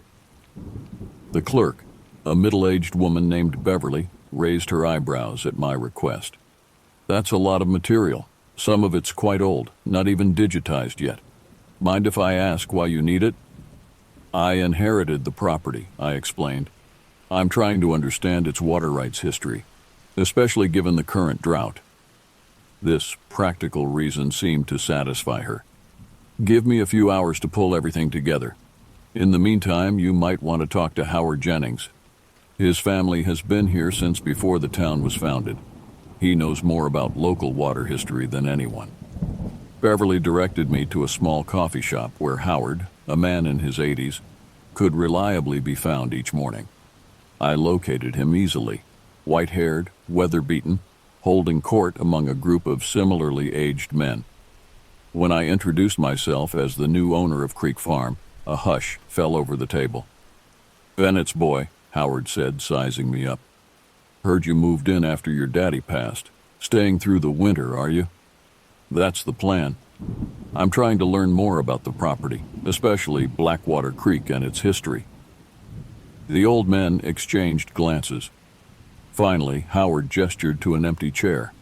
"Sit down, son. There's things about that creek you ought to know." Over the next hour, Howard and his friends shared stories passed down through generations about Blackwater Creek. According to local lore, the creek had never run dry before European settlement. The Lenape considered it sacred, believing it connected to underground rivers that led to the spirit world. When the first settlers came, they tried to redirect the creek for their mills, Howard explained. That first winter, nearly half the settlement died of mysterious illnesses. The survivors blamed it on something they'd disturbed in the creek. The drought walker, one of the other men introduced as Bill, interjected. Howard shot him a warning look but continued. The settlement relocated further downstream, leaving that section of land untouched for decades. Then came the Wilsons in the 1870s. Thomas Wilson was an educated man, didn't believe in superstitions. He built that dam in 1893, during another drought, to create a reservoir. And they abandoned the farm the next year, I said, recalling Dr. Harper's information. Howard nodded. Left in the middle of the night, according to my grandfather. Thomas Wilson came into town raving about something that walked the creek bed at night, looking for the water he'd stolen. Every owner since has had troubles during droughts, Bill added. Some worse than others. Your daddy was smart. He never interfered with what was left of the creek. Just farmed the upper fields, left the creek bed and woods alone. I described the entity I'd been seeing, the wet footsteps, its appearance at my window. The old men didn't seem surprised or disbelieving. It's getting bolder, Howard said grimly. This drought's the worst in living memory. That thing, whatever it is, must be desperate. Has anyone ever tried to, help it? Restore the creek? Walter Jenkins tried in the 60s, Bill said. Demolished part of the old dam. Tried to reroute the water back to its original course. Place was abandoned after that. He disappeared one night during a storm. They found his body in the creek bed weeks later, completely dry despite the rain, like something had drained every drop of moisture from him. I felt sick. So this thing is dangerous. Only to those who try to interfere with it, Howard said. It wants the creek restored, but on its terms, not ours. Best to just wait out the drought, son. Once the rains come, it'll go dormant again. And if the rains don't come, climate change is making these droughts more frequent, more severe. The old men had no answer for that. When I returned to the records office, Beverly had assembled a substantial collection of materials. Maps, deeds, water rights documents, even old newspaper clippings. I spent hours going through them, piecing together a more complete history of Blackwater Creek and my property. The original creek had indeed followed a different course, with multiple springs feeding it from the ravine I'd explored. The Wilson Dam had effectively cut off these springs from the main channel, redirecting the water. Subsequent owners had further altered the landscape, installing drainage tiles in the 1920s that lowered the water table even more. What struck me most was a pattern in ownership changes. Every time there was a severe drought, the property changed hands shortly afterward. The timing was too consistent to be coincidence.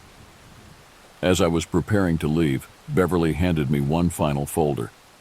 Found this in the restricted archives. It's a case file from the Sheriff's Department, 1967. The Jenkins disappearance. It was never officially closed. The file contained investigation notes, photographs, and interview transcripts. Walter Jenkins had indeed attempted to restore Blackwater Creek to its original course, removing portions of the Wilson Dam and digging out channels that had silted in over decades. According to his wife's statement, Jenkins had been experiencing phenomena similar to what I'd been witnessing. Footsteps at night, a tall figure seen near the creek bed. But unlike me, Jenkins had interpreted these as signs of approval. He believed the entity was guiding his restoration efforts. The night he disappeared, a sudden localized storm had hit Creek Farm, a downpour that affected only his property according to weather records. Jenkins had rushed out to see if his work was holding up under the rainfall. His wife reported hearing a terrible scream, followed by silence. When authorities found his body 3 weeks later, the medical examiner's report noted something disturbing. Jenkins's body contained almost no water. It wasn't decomposed or desiccated in the normal sense. Rather, it was described as completely dehydrated. as though every drop of moisture had been systematically extracted. The cause of death was listed as unexplained. I drove back to the farm with a growing sense of dread. The entity, the drought walker, was not simply a displaced spirit. It was something potentially lethal, something that had killed before. As I pulled into the driveway, fat raindrops began to hit my windshield. Within seconds, it became a downpour so intense I could barely see through the glass. Lightning flashed, illuminating the farm in stark white light. And there, standing in the middle of the yard, was the entity. In the rain, it seemed more substantial, more physical. Water streamed down its black form, pooling at its feet. It was facing the house, facing me, its featureless head tilted slightly upward. I remained in the car, engine running, too terrified to move. The entity stood motionless in the deluge for several minutes. Then slowly, it turned and walked toward the dried creek bed, disappearing into the darkness. The rain stopped as suddenly as it had begun, leaving the farm wet and glistening in the evening light. I cautiously exited the car and examined the ground where the entity had stood. The rain had indeed fallen. Everything was wet. But when I checked the weather radar on my phone, there was no storm system anywhere near Millfield. The entity had created the rainfall somehow, and it had wanted me to see it. That night, I barricaded myself in the bedroom, pushing a heavy dresser against the door.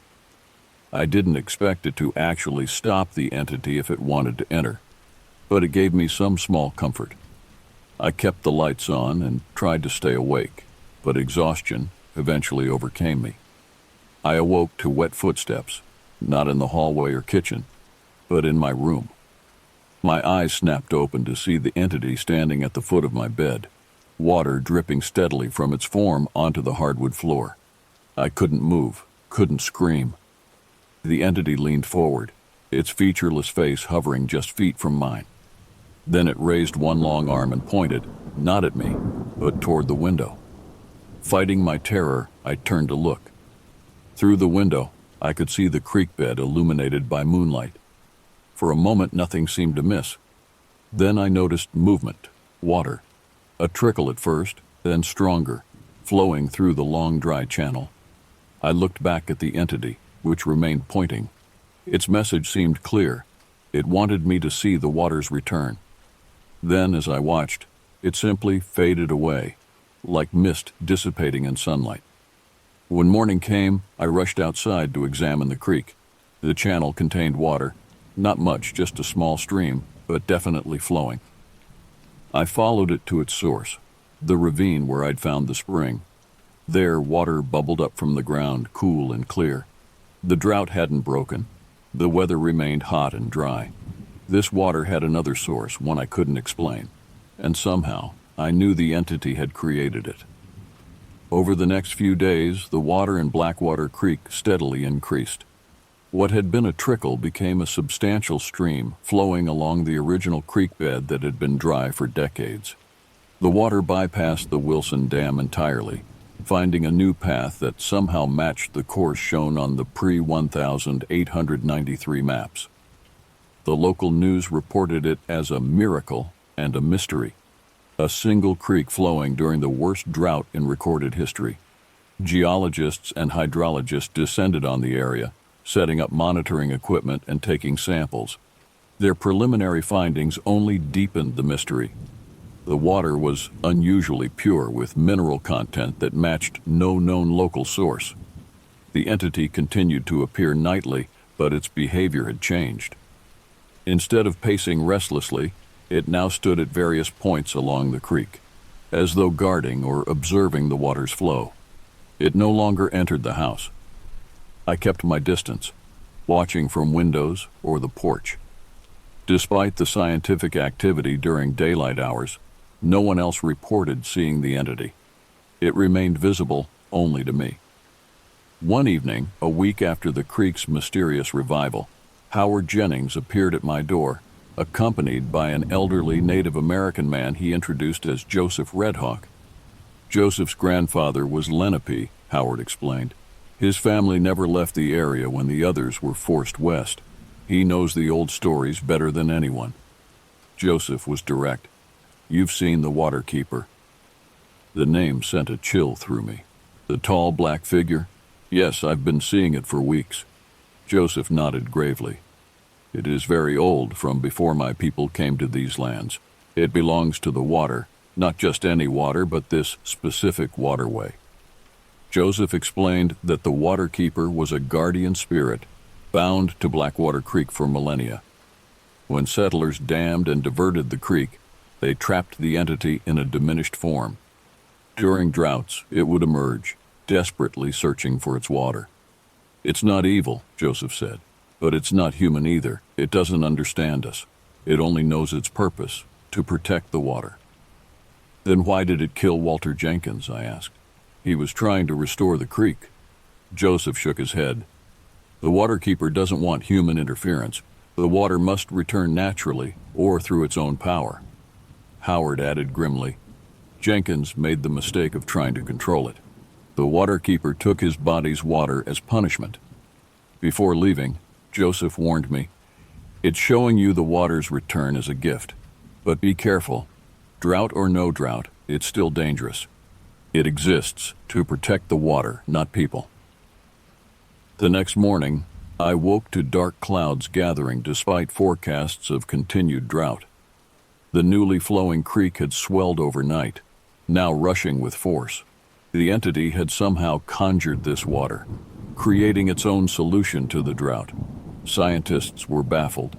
News crews arrived reporting on the Millfield miracle. Through it all, the waterkeeper remained invisible to everyone but me. That night, as rain finally began to fall across the region, I ventured to the creek. The entity stood in the center of the now substantial flow, water cascading around its black form. Thank you for bringing the water back, I said, keeping a safe distance. The entity turned toward me. For the first time, I noticed features forming in its face, hollow depressions where eyes might be, a vertical slit suggesting a mouth. It raised one impossibly long arm and pointed upstream, toward the ruined dam. Understanding dawned on me.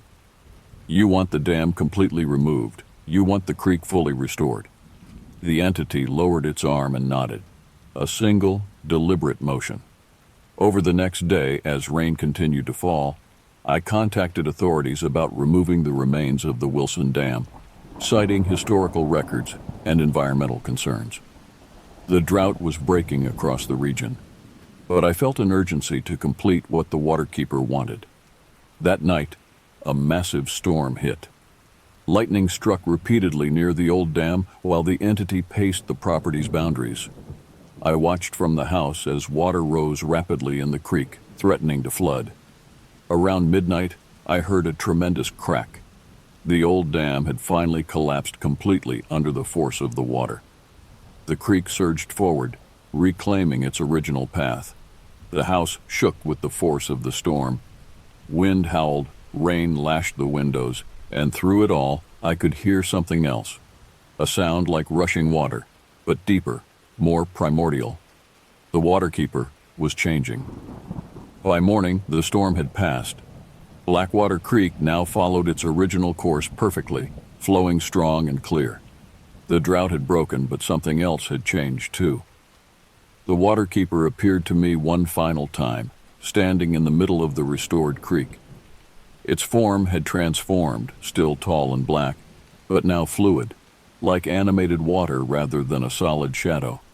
Its features were more defined, its presence less menacing. It raised both arms in what seemed like a gesture of gratitude, then slowly merged with the flowing water, dissolving until nothing remained but the natural movement of the creek. In the months that followed, I researched water restoration and ecology, eventually establishing the Blackwater Creek Conservation Trust. The property became a protected watershed, ensuring the creek would never again be dammed or diverted. Sometimes, during heavy rains, I still hear wet footsteps circling the house. Not threatening anymore, just checking, making sure its water remains protected. And on particularly still nights, if I watch the creek long enough, I occasionally glimpse a tall, fluid shadow moving with the current, guarding its domain. The waterkeeper never truly left. It's part of the creek now, as it always should have been, and as long as the water flows freely, it remains peaceful, a guardian rather than a haunting presence. I've come to understand that not all terrors stem from malevolence. Sometimes they arise from desperation, from being cut off from what sustains us. The entity that once filled me with dread now fills me with a strange sense of responsibility to protect this land, this water, this ancient relationship between spirit and place. The locals have accepted me now, sharing more stories about the creek and its guardian. They no longer fear Creek Farm. Instead, they respect it as a place where the ancient and modern worlds maintain a careful balance. As for me, I've found an unexpected peace here. The divorce, my father's death, my former life, all seem distant now. I've become the keeper of more than just a farm. I'm the steward of something ancient, something that will continue long after I'm gone. And each night, as I drift off to sleep, I listen for those wet footsteps, not with fear, but with reassurance. The waterkeeper walks its restored domain, and all is as it should be.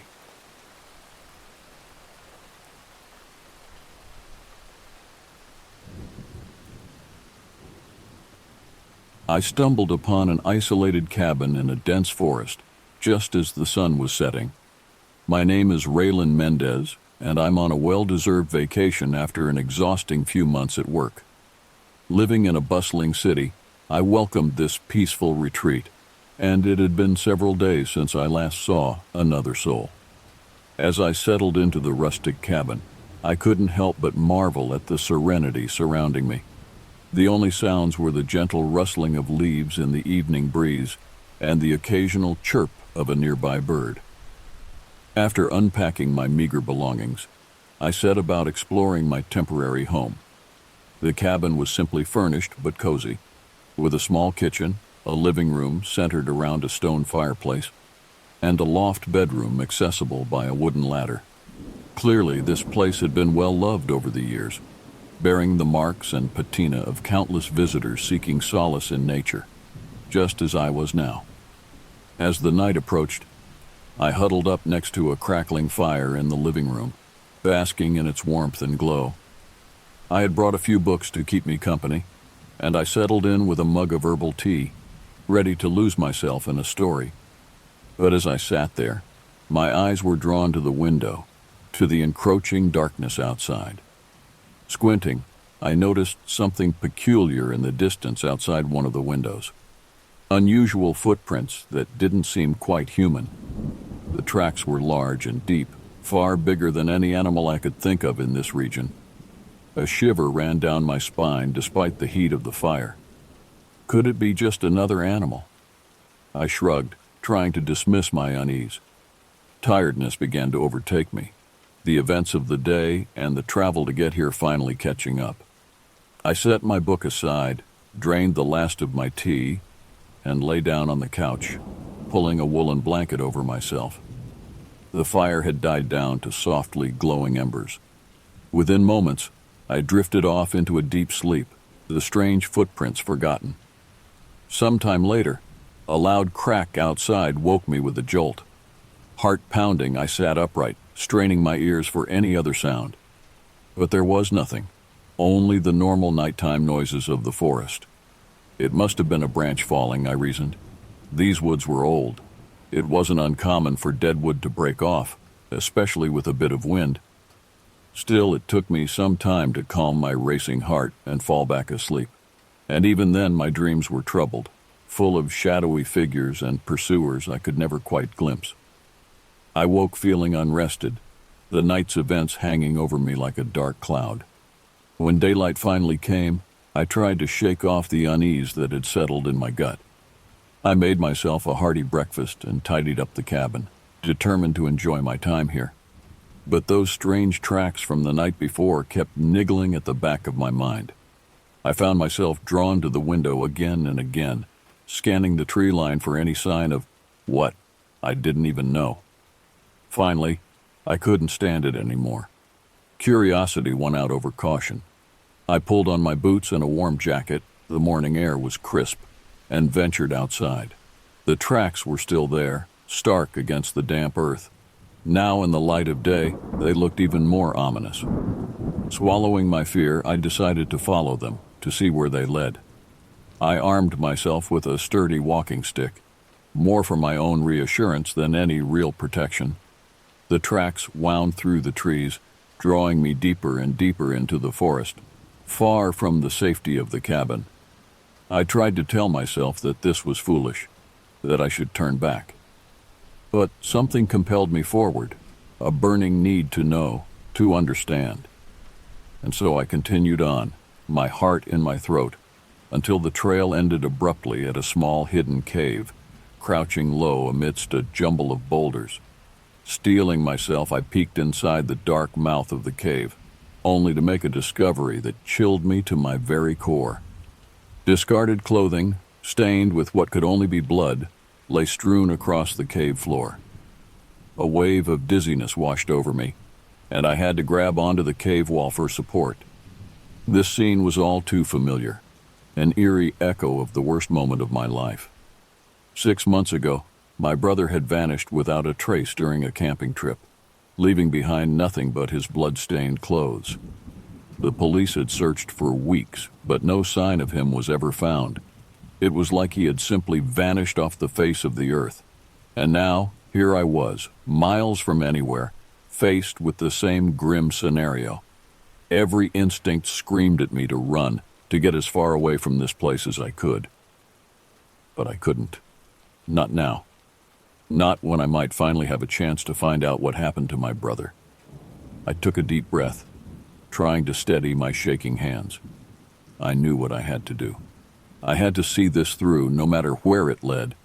For my brother's sake, and for my own sanity, I had to find the truth, even if it cost me everything. The discovery of the blood-stained clothing in the cave sent a jolt of fear and adrenaline coursing through my body. My mind raced with possibilities, each more terrifying than the last. Was this connected to my brother's disappearance? Or was it something else entirely, some new horror lurking in these woods? I retreated back to the cabin, my legs shaking and my breath coming in short, sharp gasps. Once inside, I bolted the door and sank down onto the couch, trying to gather my scattered thoughts. I knew I couldn't just ignore this. I had to do something. But what? After a moment's hesitation, I decided to call the local authorities. But as I reached for my phone, a sickening realization hit me. There was no reception out here. Of course there wasn't. I was miles from civilization, cut off from any help or support. Fighting back a rising tide of panic, I forced myself to think logically. I had no choice but to investigate this myself. But I couldn't do it unprepared. I needed to arm myself, to gather supplies, to make a plan. I rummaged through the cabin, searching for anything that could serve as a weapon. In a dusty corner of the closet, I found an old shotgun, my father's from the looks of it. He'd taught me to shoot when I was younger, insisting that I needed to know how to defend myself. I never thought I'd be grateful for those lessons. I checked the gun, making sure it was in working order. Then I gathered up all the ammunition I could find and packed it into a bag, along with some food, water, and a first aid kit. I didn't know what I might be facing out there, but I wanted to be as ready as I could be. As I prepared, my mind kept drifting back to my brother. Nate had always been the adventurous one, the one who loved exploring the wilderness. It was his idea to go on that fateful camping trip. I had begged him not to go, pleaded with him to stay home. But he just laughed and told me not to worry so much. "I'll be fine, Ray," he'd said, ruffling my hair like he used to do when we were kids. "I know these woods like the back of my hand. I'll be back before you know it." But he never came back.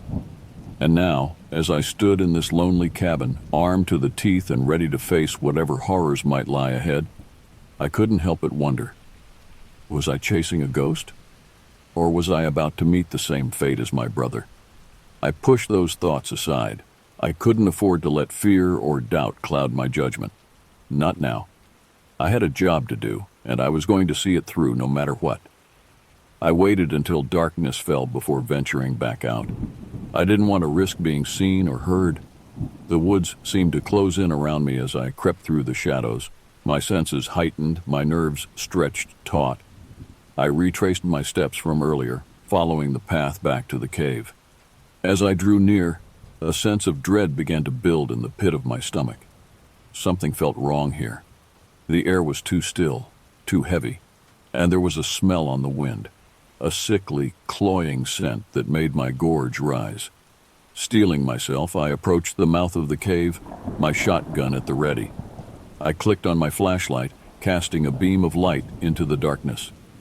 And that's when I saw it, a sight that would haunt my nightmares for years to come. The cave floor was littered with bones, human bones, picked clean and gleaming white in the harsh glare of my flashlight. Skulls grinned up at me, their empty eye sockets seeming to follow my every move. And there, in the center of it all, was a mound of bloody, tattered clothing, far more than had been there before. My mind reeled, trying to make sense of the horrific scene before me. What could have done this? What kind of monster was I dealing with? I took a step forward, my boots crunching on the bone-strewn ground. And that's when I heard it, a low, guttural growl emanating from the depths of the cave. I froze, my heart hammering in my chest. Something was in there, something big and angry and very much alive. I raised my shotgun, my hand shaking, my finger hovering over the trigger. And then, out of the darkness, it emerged. A creature straight out of a nightmare. It was massive, towering over me, its body a grotesque amalgamation of man and beast. Thick, matted fur covered its hulking frame, interspersed with patches of sickly green scales. Its arms were long and muscular, ending in razor-sharp claws. And its face, oh God, its face. It was like nothing I had ever seen before, a twisted mass of fangs and horns and glowing, malevolent eyes. For a moment, we just stared at each other, the creature and I. It seemed to be sizing me up, gauging whether I was a threat or prey. I knew I only had one chance. With a scream of terror and defiance, I pulled the trigger. The shotgun blast echoed through the cave, the sound deafening in the enclosed space. The creature staggered back, roaring in pain and rage. But it didn't fall. Instead, it lunged at me, its claws outstretched, its jaws gaping wide. I dove to the side, narrowly avoiding its grasp. The creature's momentum carried it past me, crashing into the cave wall with a sickening thud. I scrambled to my feet, my heart racing, my breath coming in ragged gasps. I knew I had to get out of there. The cave was too confined, too easy for the creature to corner me. I needed open space, room to maneuver. With a burst of adrenaline-fueled speed, I sprinted for the entrance, the creature hot on my heels. I burst out into the night, stumbling over the uneven ground. Behind me, I could hear the creature's heavy footfalls, the snap of branches as it tore through the underbrush. I ran blindly, my only thought to put as much distance between myself and that thing as possible. But I was at a disadvantage. The creature knew these woods, had probably lived here for years, maybe even centuries. It could navigate the terrain with ease, while I was left to stumble and trip in the darkness. I could feel it gaining on me, its hot breath on the back of my neck. In desperation, I veered off the path, crashing through the dense foliage. Thorns tore at my skin, branches whipped across my face, but I didn't care. I had to keep moving. Suddenly, the ground disappeared from beneath my feet. I tumbled down a steep embankment, rolling and bouncing off rocks and tree roots. I landed hard at the bottom, the wind knocked out of me, my vision swimming. For a moment, I just lay there, dazed and disoriented. Then the sound of the creature's approach jolted me back to my senses. I staggered to my feet, ignoring the screaming pain in my ankle. I had to find somewhere to hide, to regroup. Through the trees, I caught a glimpse of something in the distance, a structure of some kind. My heart leapt in my chest. Could it be another cabin, a ranger station, some place of safety in this nightmare? I limped towards it, every step sending shockwaves of agony up my leg. As I drew closer, I realized it was an old hunting blind, little more than a platform nestled high in the branches of a massive oak tree. It wasn't much, but it was better than nothing. With a final burst of energy, I hauled myself up the ladder, collapsing onto the wooden platform. I lay there, gasping for breath, my body shaking with exhaustion and fear. Below me, I could hear the creature prowling, its growls echoing through the night. I knew I was trapped. The creature had me cornered, and it was only a matter of time before it found a way up. I checked my shotgun. Only a few shells left. Not enough to take that thing down, not by a long shot. As I lay there, my mind racing, a sudden realization hit me. The creature's behavior, the way it had pursued me so relentlessly, it was almost as if it had a personal vendetta against me, as if it knew me or had some reason to want me dead. And then, with a sickening lurch of my stomach, it all clicked into place. The blood-stained clothing in the cave. It wasn't just random hikers or campers. It was my brother's. This creature, this monster, it had killed him. A wave of grief and rage washed over me, so intense it took my breath away. My brother, my best friend, the person I loved most in this world, he was gone, taken by this abomination that now hunted me. In that moment, something shifted inside me. The fear that had consumed me, that had driven me to flee, it was replaced by something else, something hard and cold and unyielding. A determination, a resolve to end this, once and for all. I checked my shotgun again, my hands steady now. I had 3 shells left, 3 chances to take this thing down, to avenge my brother. I knew it wouldn't be easy. This creature was strong, fast, almost invulnerable, but I had to try. I owed Nate that much. I took a deep breath, steeling myself for what was to come. Then, with a silent prayer on my lips, I stepped out onto the platform, ready to face my fate, whatever it might be. The hunting blind creaked beneath my feet as I took up position at the edge of the platform, my shotgun at the ready. Below me, the creature prowled, its glowing eyes scanning the trees, searching for its prey. For me, I knew I had to make my shots count. I couldn't afford to waste a single shell. I took aim, my finger hovering over the trigger, waiting for the perfect moment. The creature stepped out into a patch of moonlight, its grotesque form illuminated in silvery detail. I could see every matted tuft of fur, every gleaming scale, every razor-sharp claw. It was a thing of nightmares, a monster straight out of the darkest corners of the human psyche. But I wasn't afraid anymore. I was beyond fear, beyond terror. All I felt was a cold, hard determination to end this, to put this creature down like the rabid beast it was. I squeezed the trigger, the shotgun kicking against my shoulder. The blast echoed through the night, and for a moment the creature disappeared in a cloud of smoke and blood. But it didn't fall. Instead, it whirled around, its eyes locking onto my position. With a roar of fury, it charged towards the tree, its powerful legs propelling it forward at a terrifying speed. I fired again and again, the shots tearing into the creature's hide. But it kept coming, its rage and bloodlust overriding any sense of pain or self-preservation. It slammed into the tree with a force that shook the entire platform, nearly knocking me off my feet. I clung to the railing, my heart hammering in my chest, as the creature began to climb, its claws digging into the bark like pitons. I knew I only had one chance, one last shot. I had to make it count. I waited until the creature was almost upon me, its jaws mere inches from my face. Then, with a scream of defiance, I jammed the barrel of the shotgun into its mouth and pulled the trigger. The creature's head exploded in a shower of blood and bone, splattering me with gore. Its body went limp, slumping against the tree, its claws still embedded in the bark. For a moment, I just stood there, shaking with adrenaline and exhaustion. I couldn't believe it was over. I couldn't believe I had survived. But even as relief washed over me, a new horror began to dawn. The creature was dead, but what about the others? The blood-stained clothing in the cave. There had been so much of it, far too much to belong to a single person, which could only mean one thing. There were more of these creatures out there, lurking in the shadows, waiting to strike. The thought filled me with a renewed sense of dread. How many more innocent lives had been claimed by these monsters? How many more families had been torn apart, left to wonder and grieve, never knowing the truth? I couldn't let it happen again. I couldn't let more people suffer the same fate as my brother. I had to find a way to warn them, to protect them. But how? Who would believe me?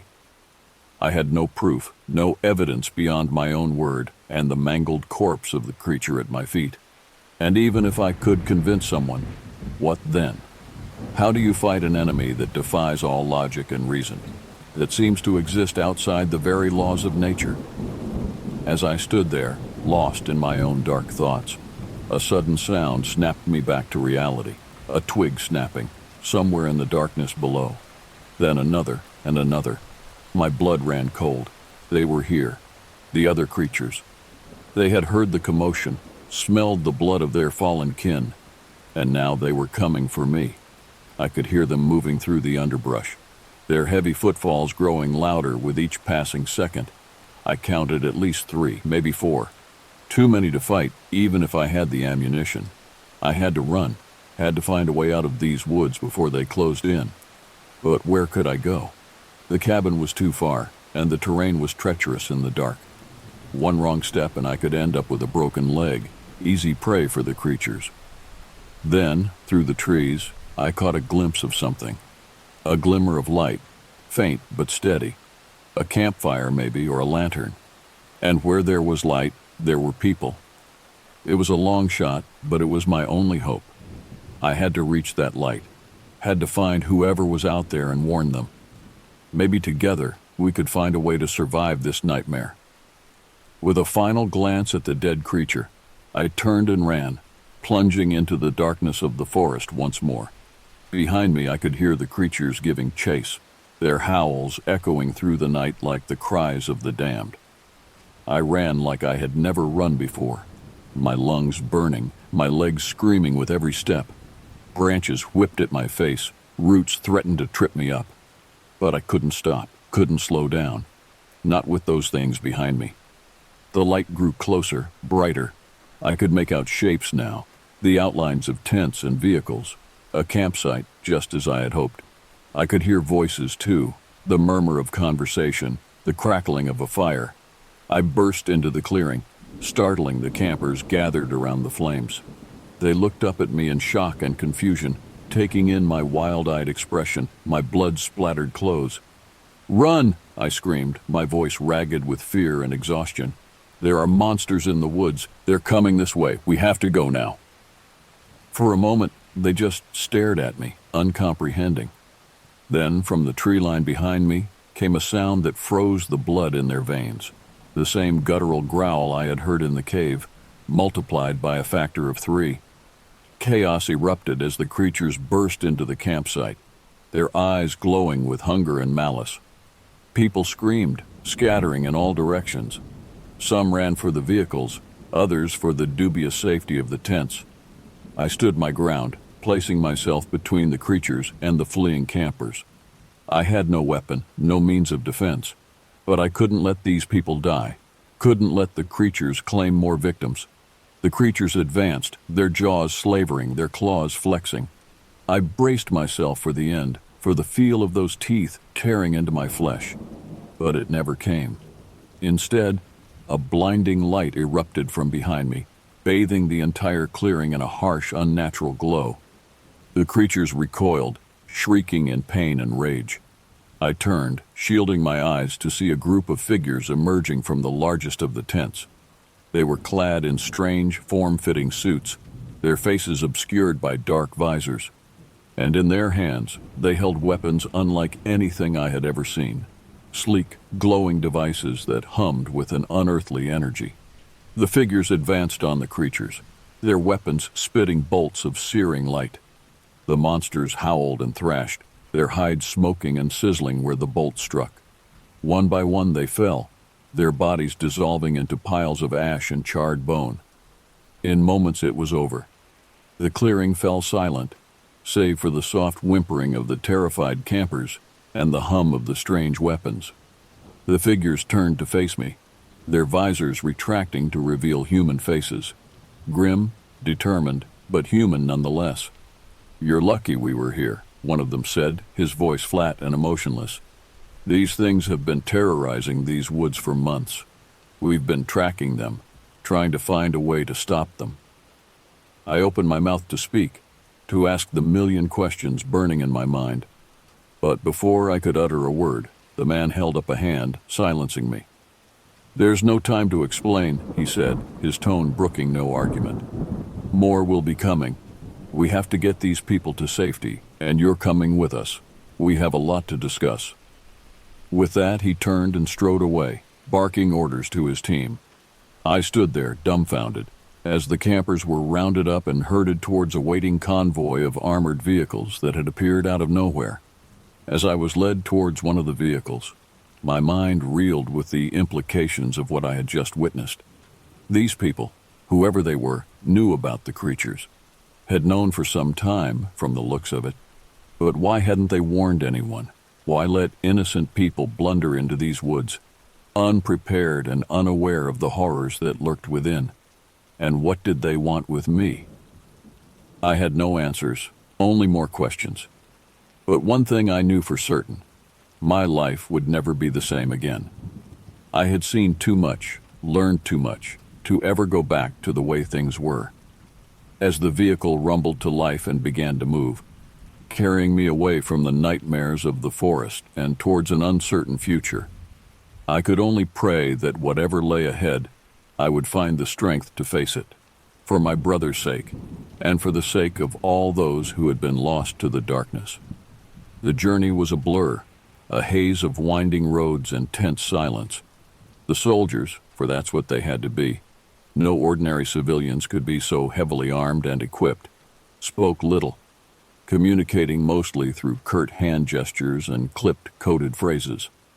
I caught snatches of their conversations, snippets that only served to deepen my confusion and unease. Talk of containment breaches, escalating anomalies, and mimetic hazards. It was like listening to a foreign language, one I had no hope of understanding. We drove through the night, putting mile after mile between ourselves and the horrors of the forest. I tried to stay alert, to memorize our route, but exhaustion and shock soon took their toll. I must have dozed off at some point, for I was jolted awake by the sudden stillness as the vehicle ground to a halt. Blinking away the fog of sleep, I peered out the window to see that we had arrived at some kind of compound, a sprawling complex of brutalist concrete buildings surrounded by high fences topped with razor wire. Armed guards patrolled the perimeter, their weapons glinting under the harsh glare of floodlights. I was ushered out of the vehicle and into one of the buildings, a labyrinthine structure of featureless corridors and reinforced doors. My escorts were silent, their faces impassive behind their dark visors. Finally, I was led into a small, sparsely furnished room, a table, 2 chairs, a single flickering light bulb. An interrogation room, I realized with a sinking feeling. I was left alone there, with nothing but my own racing thoughts for company. Time seemed to stretch and warp, minutes bleeding into hours. Just as I thought I might go mad from the waiting, the door swung open and a man entered. He was older than the soldiers who had brought me here, his hair graying at the temples, his face lined and careworn. But there was a sharpness to his eyes, an intensity that belied his age. He sat down across from me, folding his hands on the table. For a long moment he simply studied me, his gaze searching, appraising. "You've been through quite an ordeal," he said at last, his voice soft but firm.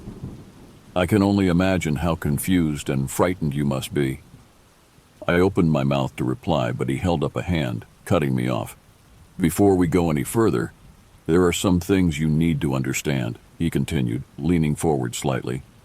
What you saw out there in those woods, it's just the tip of the iceberg.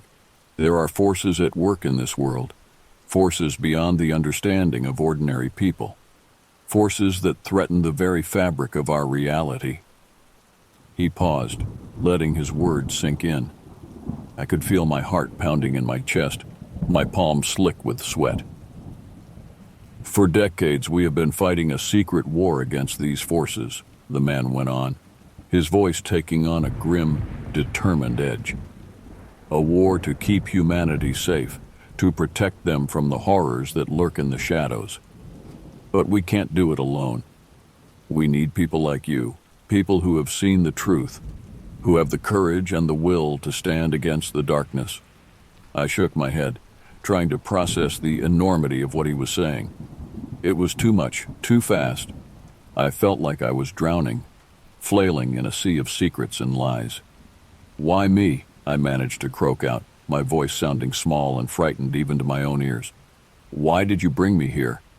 The man smiled then, a thin, humorless smile. Because you survived, he said simply. You faced those creatures and lived to tell the tale. That makes you special, more than you know. He leaned back in his chair, his eyes never leaving mine. We've been watching you, ever since you set foot in those woods.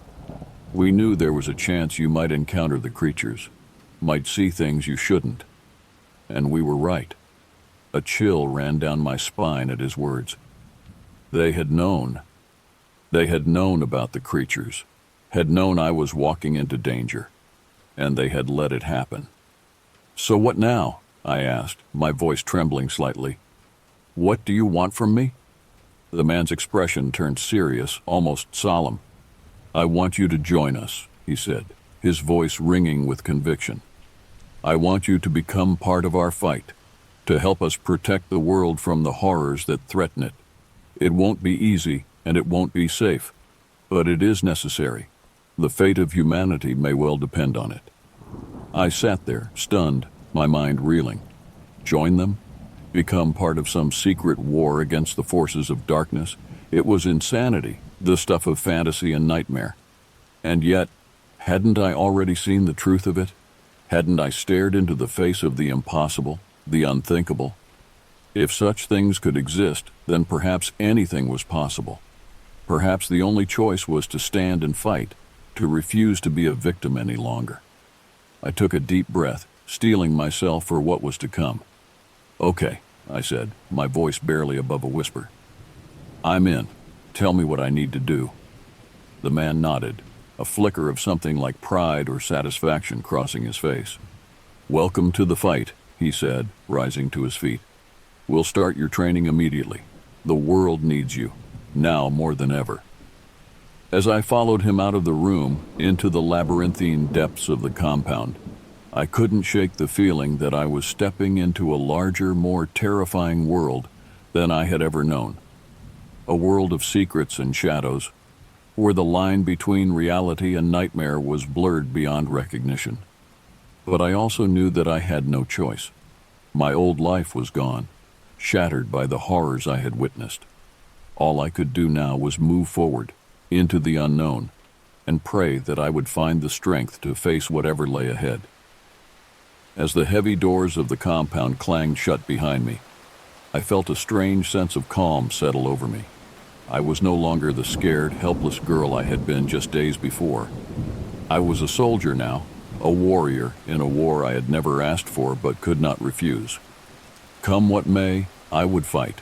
For my brother, for the memory of all those lost to the darkness, and for the future of a world that might never know the sacrifices we made to keep it safe.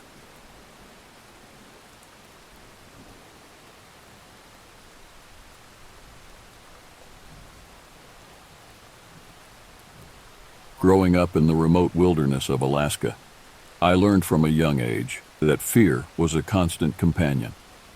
Our small, scattered homestead community along the Squintna River attracted hardy folks, off-grid survivalists, seasonal lodge operators, and summer vacationers seeking an escape. But even for the toughest among us, the untamed landscape held an undercurrent of unease. My family's modest cabin sat perched on a rise overlooking a vast marsh that stretched out to the horizon. As a child, I would often find myself transfixed by the hypnotic sway of the tall grass in the breeze, the light dancing off the dark water. But as the midnight sun dipped low, painting the world in an eerie blue-gray half-light, my wonder would turn to dread. Peering out into the gloaming, I sometimes thought I glimpsed shadowy figures moving along the far tree line. "Just moose," my parents would assure me, chuckling at my overactive imagination. "Nothing to fear out there but the odd, ornery bear." I wanted to believe them.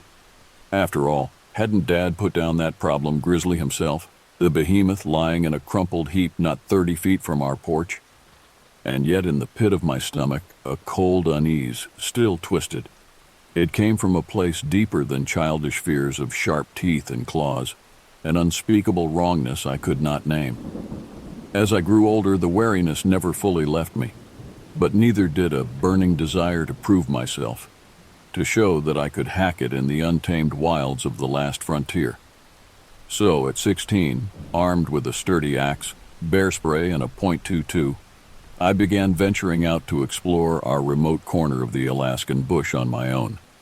I would set out for hours, tromping through the dense woods that bordered the marsh, skirting the edges of the dark water. I relished the solitude, the sense of possibility, but I never quite shook the feeling of being watched, the hairs on the back of my neck standing at attention, of hushed, heavy breaths mingling with the whisper of leaves, of a gaze on my back, cold and appraising. It was on one of these rambling solo excursions that I first spotted it, a towering, hunched figure silhouetted against the gray sky at the end of the trail.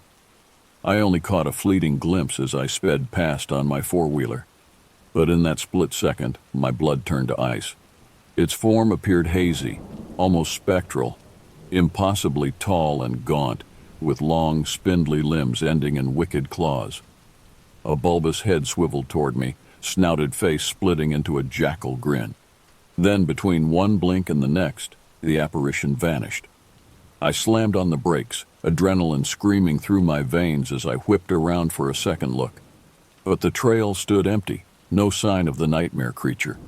A moose, I told myself, my knuckles white on the handlebars. Just a big, ugly, emaciated moose. Nothing else could possibly stand on two legs like that. And yet, the twist of unease in my gut told a different story. The fears of my childhood came rushing back as I sped home, that awful face seared into my mind's eye. I resolved to stay far away from that lonely stretch of trail, to bury what I had seen in the deepest recesses of memory.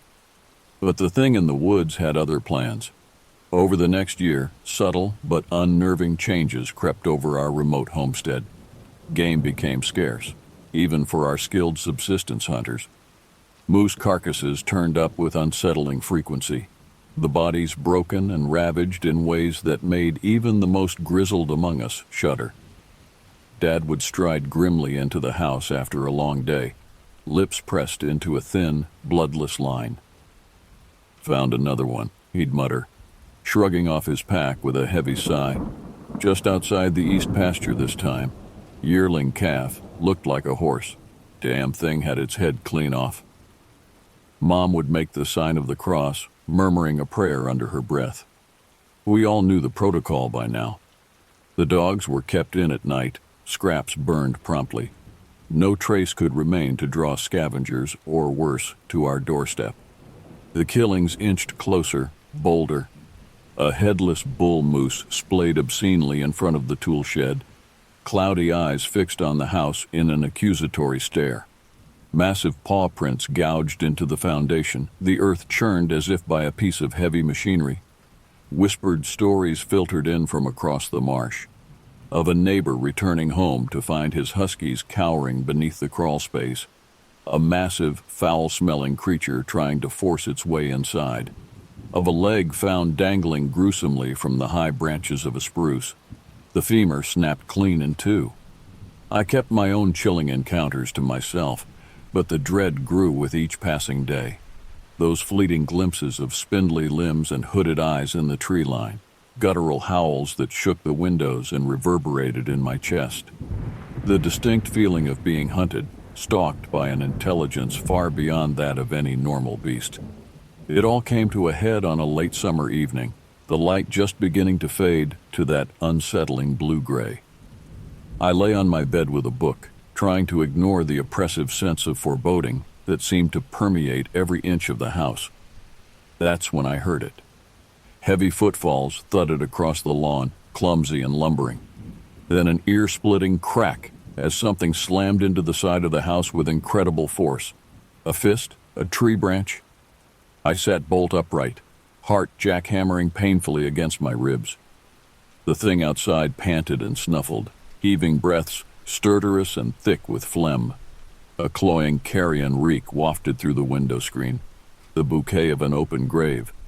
I gagged, bile searing my throat, and scrabbled for my phone with numb fingers. With a shaking hand, I flipped off the bedside lamp, plunging the room into murky dusk. Some primal instinct warned me not to peek, to stay statue still and pray the hulking shape didn't smash straight through the wall. But morbid curiosity pulled my gaze inexorably to the window. At first I saw nothing, just the blank face of the house, pale siding marred by a long, splintered gash. Then, from directly beneath the eaves, a bulbous head slowly rose into view. My heart seized, realization crashing over me in an icy wave. It had been hugging the wall, lurking just out of sight, waiting for me to investigating the noise and step blindly into its reach. Malevolent yellow eyes, glazed with cataracts, met mine through the dusty pane. Thin lips peeled back from a maw, bristling with jagged teeth. I must have made some choked sound, some unconscious noise of horror. The thing jerked its head toward me, nostrils flaring. For a moment that seemed to stretch into eternity, we stared at each other, predator and prey. Then, with a phlegmy snort, it loped off into the gathering dark. Shell-shocked, I could only sit frozen on my bed, a high, keening sound building in my chest. This was no moose, no bear, not even some bizarrely deformed wolf. The thing that crouched outside my window, so horrifically twisted yet undeniably sapient, belonged to a category all its own. With trembling hands, I replayed the muffled recording I had managed to capture. The rattling breaths, the wet, meaty sounds of its movements. Beneath the ringing of blood in my ears, a sickening realization dawned. It had wanted me to see it, to know it was there, biding its time. I didn't sleep that night, jumping at every groan of the house settling, every hoot of an owl. When watery light finally crept across the lawn, I wasted no time. I had to know, had to see for myself. On leaden legs, I stumbled out to the wall where the creature had stood. The damage was even worse in the harsh light of day. Rough gouges marred the siding where a thick branch had been slammed repeatedly into the wood. Tufts of wiry fur and oily smears of some dark substance clung to the splinters. The ground beneath the window was a morass of churned mud and trampled grass. And there, half buried in the muck, lay a femur. The massive leg bone gleamed a sickly yellow-white, its ends splintered as if gnawed. I recognized it instantly. A match for a grisly trophy that had turned up overhanging a neighbor's shed just days before. Now I knew beyond all doubt. The unholy thing stalking our woods was not just a mindless predator. It was leaving us a message, carrying out a vicious pattern, toying with us for its own inscrutable purpose. I wanted to run screaming into the house, to bury my head beneath the blankets and beg my parents to move us back to civilization. But a grim, steely resolve hardened in my bones. This was our home, our land, and by God, I wouldn't let some nightmare beast drive us out. With renewed purpose, I gathered my gear and set off into the woods, toward the trail where I'd first glimpsed the creature. If it was hunting me, then I'd just have to become the hunter. Following that familiar yet unnerving path I'd sped down so many times, I eventually reached the spot seared into my brain. The stump pile loomed before me, rotting logs spilling halfway down the steep embankment to the marsh's edge. Creeping closer, the wrongness in the air became palpable. Several dark holes yawned between the debris, tunneling into the hillside. Dens, big enough for a large animal to squeeze through. The ground around them was littered with tufts of coarse hair, shards of bone, and drifts of desiccated carrion flies. My heart began to race, hands slick on my rifle grip. Every instinct screamed to turn tail and run, but I had to know. Holding my breath, I leaned forward to peer into the inky mouth of the nearest opening. The smell hit me first, a rank miasma of decay and musk, heavy enough to coat the back of my throat. Pressing my sleeve over my nose, I forced down the urge to retch and squinted into the gloom. At first I could make out nothing but vague shapes. Then my eyes adjusted to a scene that will haunt me for the rest of my days. The den opened into a chamber, its floor carpeted with splintered remains. Bones of every size and description protruded from the muck. Moose, caribou, wolf, bear. And in the center, a massive nest woven from branches, its bowl lined with matted fur. In it lay 3 lumpen forms, their chests rising and falling in the steady rhythm of deep sleep. Not quite canine, not quite ursine. Their twisted bodies sprouted patches of wiry hair, knobby spines jutting grotesquely beneath leprous skin. Revulsion and terror warred within me, freezing me in place. They were abominations, blasphemies against nature. And if the adult was the horror that came to my window, I could scarcely comprehend the level of malicious cunning necessary to carry out its vile deeds. Just as I gathered the courage to slink away, a huffing grunt sounded close at hand. I staggered back from the den mouth, pulse thundering in my ears. Not 10 yards away, the creature emerged from the tree line, dragging a mangled half-carcass in its jaws. Our eyes locked, and in that instant, I knew the depth of my mistake. Lips rippling back from jagged fangs, the thing dropped its grisly burden and let loose a roar that shook the earth. Birds erupted from the treetops, fleeing the promise of bloodshed to come. Life crystallized to a single imperative: escape. I turned on my heel and plunged into the marsh, icy water filling my boots as I churned through the muck. The creature's furious bellows shattered the air at my back. The hunt was on. Tall grass whipped my face as I tore through the marsh, lungs searing with each desperate gulp of air. Behind me, the creature gave chase, its guttural snarls seeming to come from all sides at once. How could something so massive move with such horrifying speed and agility?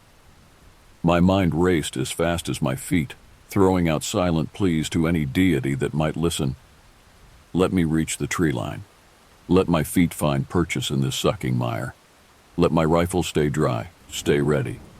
Because if I went down now, if that thing caught me in the open, splashing footfalls and heaving breaths dogged my every step, always closer than they should be. The marsh seemed to stretch into eternity, an endless sea of sawgrass and stagnant water conspiring to slow my flight. Reeds clutched at my ankles like grasping fingers, their serrated edges drawing thin lines of blood. Just as my muscles began to flag and my vision tunneled, I burst from the marsh onto solid ground. The tree line loomed ahead, its shadowed depths promising blessed relief from snapping jaws.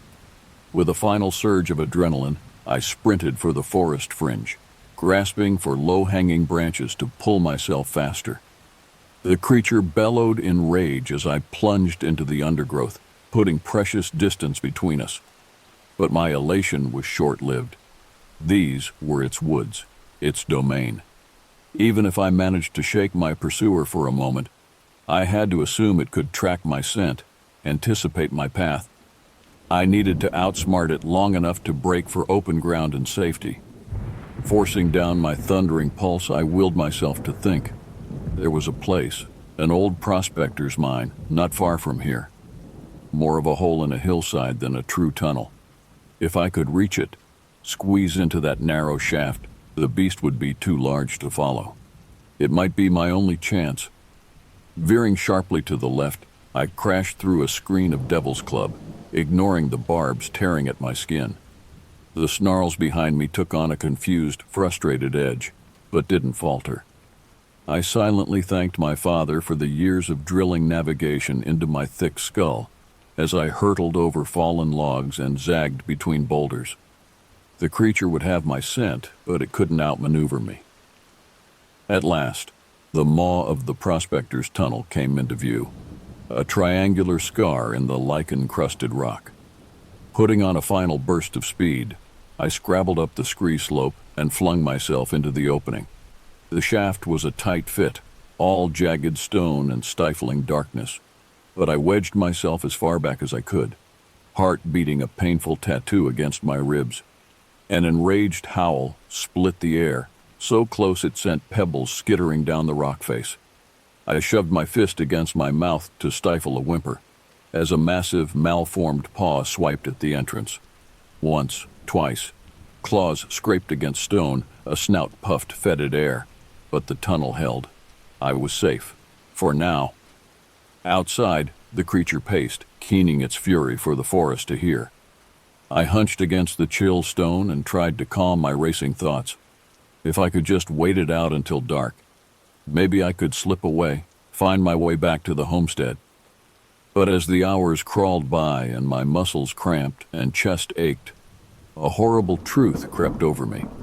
The thing wasn't leaving. It had settled on its haunches at the mouth of the tunnel, those terrible eyes fixed unerringly on my huddled form, waiting. It knew as well as I did that eventually I would have to come out, and it would be there. Darkness fell, and with it a bone-deep cold seeped into the stone at my back. My muscles burned with fatigue, stomach hollow and throat parched. At the mouth of the tunnel, the creature's bulk was a black silhouette against the star-pricked sky, motionless, but for the slow rise and fall of its sides. I shifted minutely, trying to bring some feeling back into my deadened limbs. At even that tiny motion, the thing twitched, a low growl rumbling in its chest. It was toying with me, I realized, a mouse pinned beneath a cat's paw, letting me stew in my fear, wear myself down to a nub. Bile stung the back of my throat, but I couldn't give in to despair. I had to keep my wits, watch for any opening. Sliding my hand slowly, carefully down my side, I brushed the stock of the rifle still slung across my back. A plan began to take shape, born of desperation and perhaps a touch of madness. If I could just maneuver the gun around, get off a clean shot at the thing's bulk. Inch by painstaking inch, I shifted the rifle, trying to avoid any sound that might alert the creature. Sweat trickled down my temple despite the chill, every breath a shallow sip of air. Finally, I had the barrel pointed outward, braced against my shoulder. The thing hadn't moved, but I could feel the weight of its gaze, the coiled readiness in its stance. Exhaling slowly, I centered my aim as best I could in the darkness, squeezed the trigger. The rifle's report was deafening in the confines of the tunnel, the recoil slamming me back against jagged stone. A hideous, squealing yelp told me I'd found my mark. I didn't wait. Ignoring the spots dancing across my vision, I surged forward, shouldering past the thrashing creature and out into blessedly open air. The crack of underbrush told me it was already giving chase, but I had wounded it, bought precious seconds. Plunging back into the forest, I set a breakneck pace, lungs screaming and muscles quivering with fatigue. The snarls at my back grew weaker, interspersed with high, keening whines of pain. But I didn't dare slow. Not until I burst into the familiar clearing of our homestead, the living room lights beckoning like a lighthouse in a storm. They almost didn't believe me at first. My ashen-faced family clustered around the kitchen table. It sounded too fantastic, too nightmarish to be real. But the blood, both mine and the creature's, spattered across my clothes told a grim story. And the haunted shadow behind my eyes, the tremble in my hands, spoke to horrors that couldn't be denied. We kept watch that night, posted in grim vigil at the windows. But no hulking shape emerged from the tree line. No guttural howls shattered the eerie calm. It seemed my bullet had struck true. Perhaps the thing had crawled off to lick its wounds or to die. I desperately hoped for the latter. The authorities were called, then Fish and Game. They listened to my story with furrowed brows, exchanged long glances, promised to investigate, send out patrols. But I knew from their tight-lipped expressions, the way they fingered the brims of their hats, that they thought it the ravings of a frightened, impressionable youth. Some hysteria brought on by too many hours alone in the woods. I couldn't blame them, not really. If I hadn't seen the thing with my own eyes, felt its fetid breath on my face, I wouldn't have believed it either. But I knew the truth, knew it in the marrow of my bones, and I knew we couldn't stay, not with the chance of it returning, or others of its kind prowling the marsh. It was a hard decision, striking out for the city, leaving behind the only life we'd ever known. But in the end, preserving our family, our sanity, mattered more than any tract of land. The night before we departed, I took a final walk through the silent woods, breathing in the sharp scent of pine and moss. Part of me would always belong to this wild place, would crackle with its untamed energy. But I had learned in the most visceral way that we were not its sole masters, that there were ancient things, dark things, that walked the hidden places of the earth, things that would not scruple to make us prey in our own domain. As I cast a last glance over the dark waters of the marsh, I shuddered, pulling my coat tighter against a chill that had nothing to do with the wind. Let the wilds keep their secrets, their horrors. I would not be returning to seek them out again. Life moves on, the raw edges of terror smoothed by time and distance.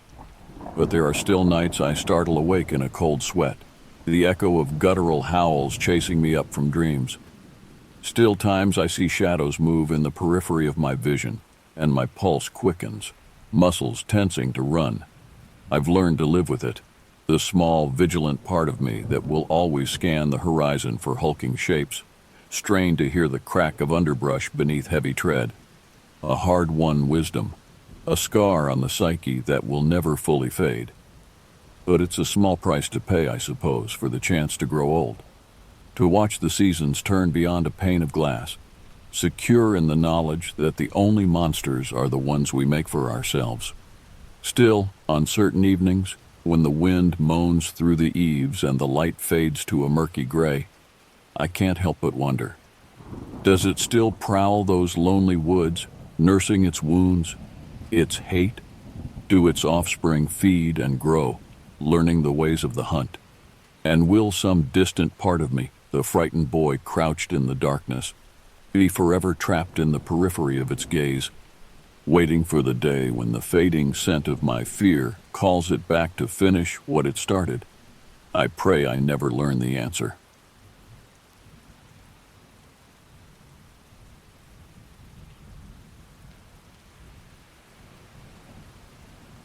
I awoke to the gentle rustling of leaves outside my cozy cabin, nestled deep within the serene embrace of the Aiken Canyon Preserve in Colorado. My name is Percy Connolly, and I had made the decision to take a much-needed break from the relentless hustle and bustle of city life, seeking to recharge my batteries and escape the daily grind. Little did I know that this supposed refuge would soon transform into a living nightmare from which there might be no escape.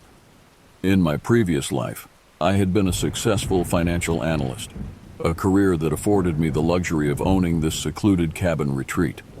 However, as I lay there in the early morning light, my mind drifted far from the trappings of my professional achievements and focused instead on the grim reality that was about to unfold before me. A sudden, urgent knock at the door jolted me from my reverie. "Ranger!" a stranger's voice yelled from outside, tinged with a palpable sense of desperation. I found something while hiking. It looks like someone might be hurt real bad." With a growing sense of unease, I reluctantly made my way to the door and opened it, coming face to face with Jed Howland, a fellow hiker who had been staying in a nearby cabin. Jed quickly explained that he had stumbled upon a gruesome scene about 2 miles from our location while out on a morning trek. The remote nature of our surroundings meant that calling for help was out of the question, as cell phone signals were virtually non-existent in this isolated wilderness. Grabbing my jacket and a small pack of essentials, I followed Jed out into the dense woods, my heart pounding with a mixture of curiosity and dread. As we made our way deeper into the forest, the signs of a violent struggle became increasingly apparent. Disturbed earth and ominous bloodstains formed an unsettling trail, leading us ever closer to the source of Jed's distress. After what felt like an eternity of trekking through the thick underbrush, we finally came upon a sight that would forever be etched into my memory. There, lying lifeless on the forest floor, was a mutilated body, a horrifying tableau of twisted limbs and torn flesh that bore little resemblance to anything remotely human. As I stared at the corpse in abject horror, I found myself struggling to process the sheer brutality of what lay before me. The darkness that crept in around us seemed to dance with malevolent shadows, as though the very forest itself was haunted by the specter of this unspeakable act. Jed's voice cut through the eerie silence, his words sending a fresh wave of terror coursing through my veins.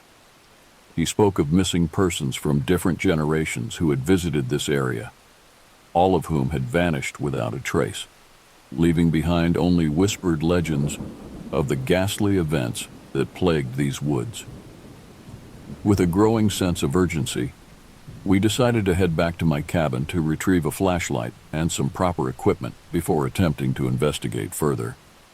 As we hurried through the darkening forest, an uneasy silence hung over us like a suffocating shroud, broken only by the sound of our labored breathing and the occasional snap of a twig beneath our feet.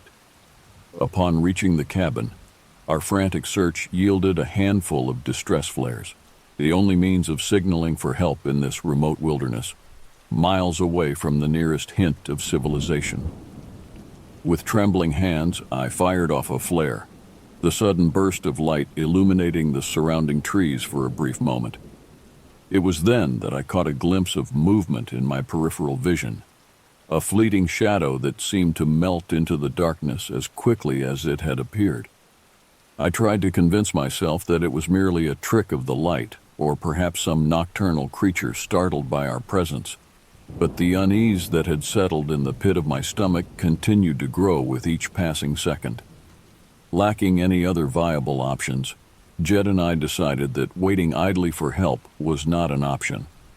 Arming ourselves with what we could find, namely some sturdy hunting knives and an old rifle, we made our way back towards the grisly scene in tense silence. As we continued our trek, I couldn't shake the sense of a sinister presence lurking amongst the towering trees, its watchful eyes tracking our every move.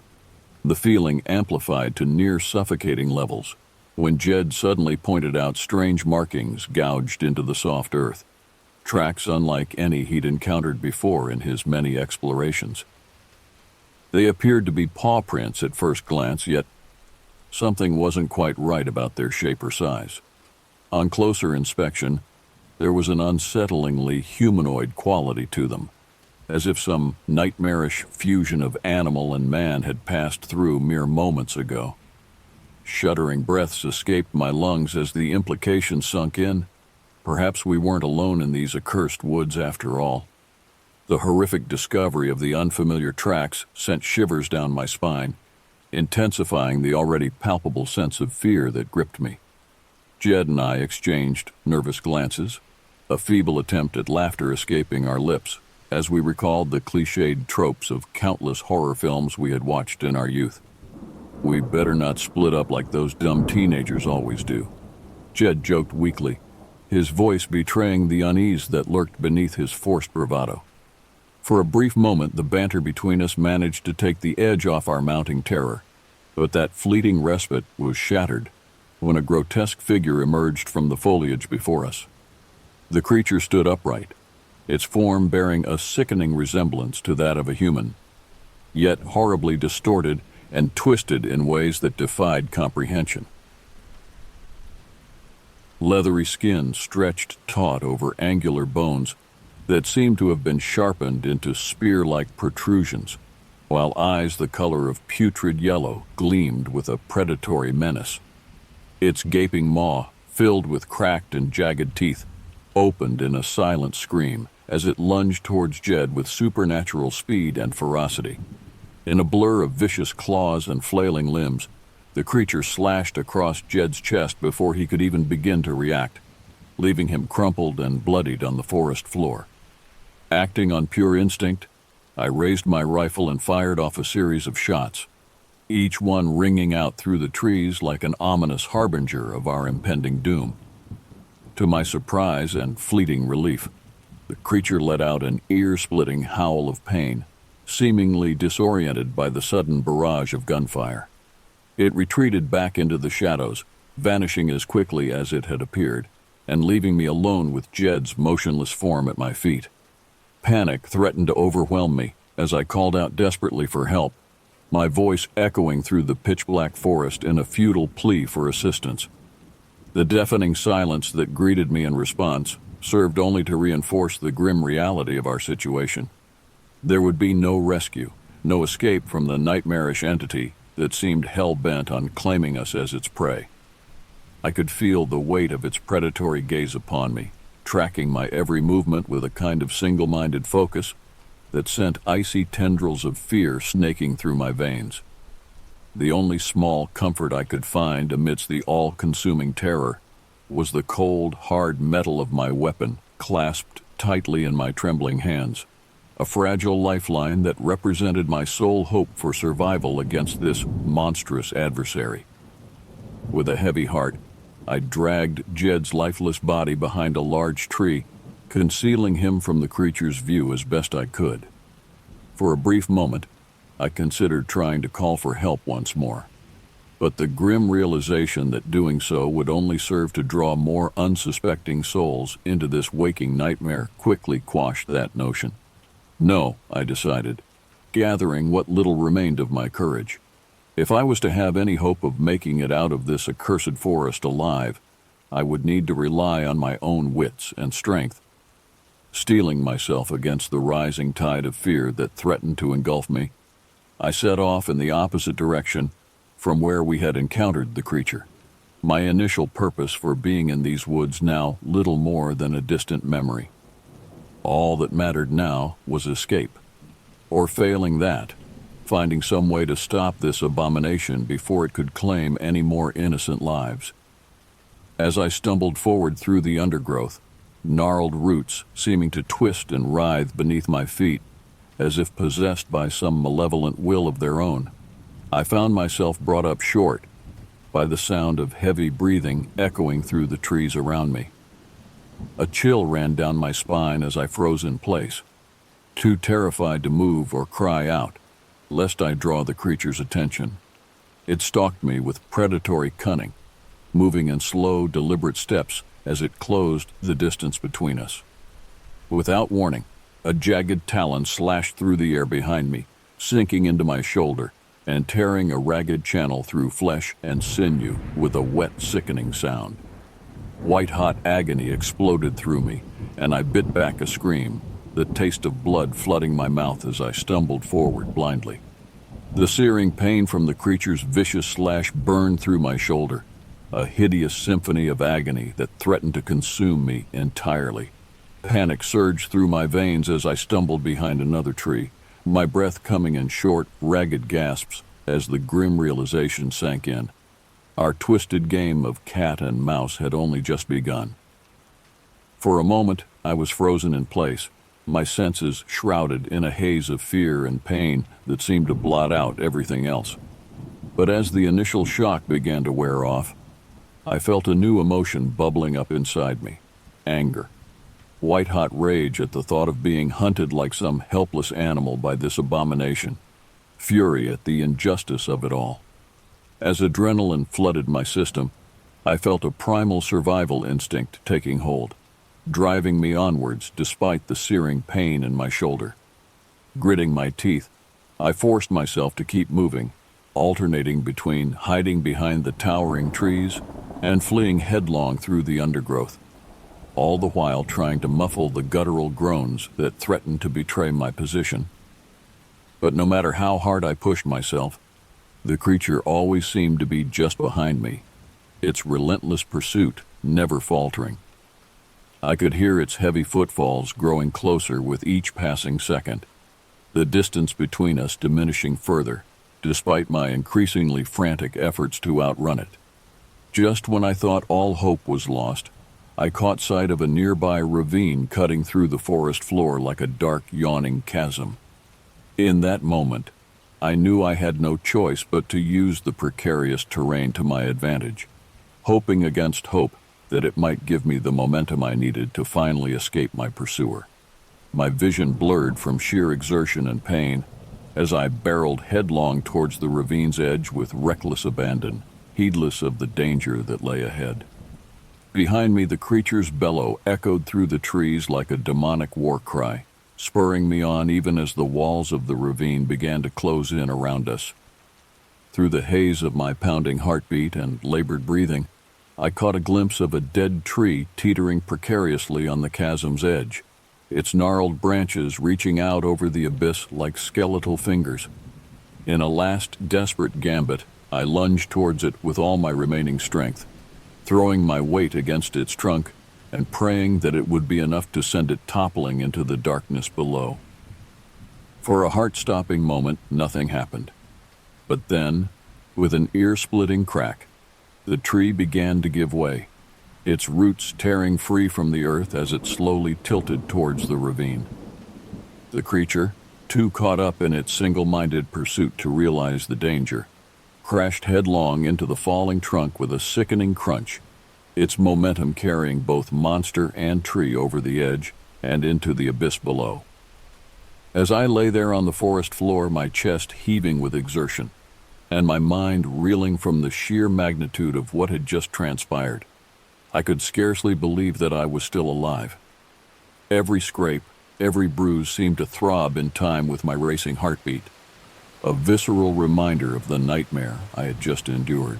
But even as relief began to wash over me, I knew that my ordeal was far from over. Jed's body still lay somewhere in these accursed woods, a grim testament to the horrors we had faced. With a heavy heart, I forced myself to my feet once more, knowing that I couldn't leave him behind, not after everything we had been through together.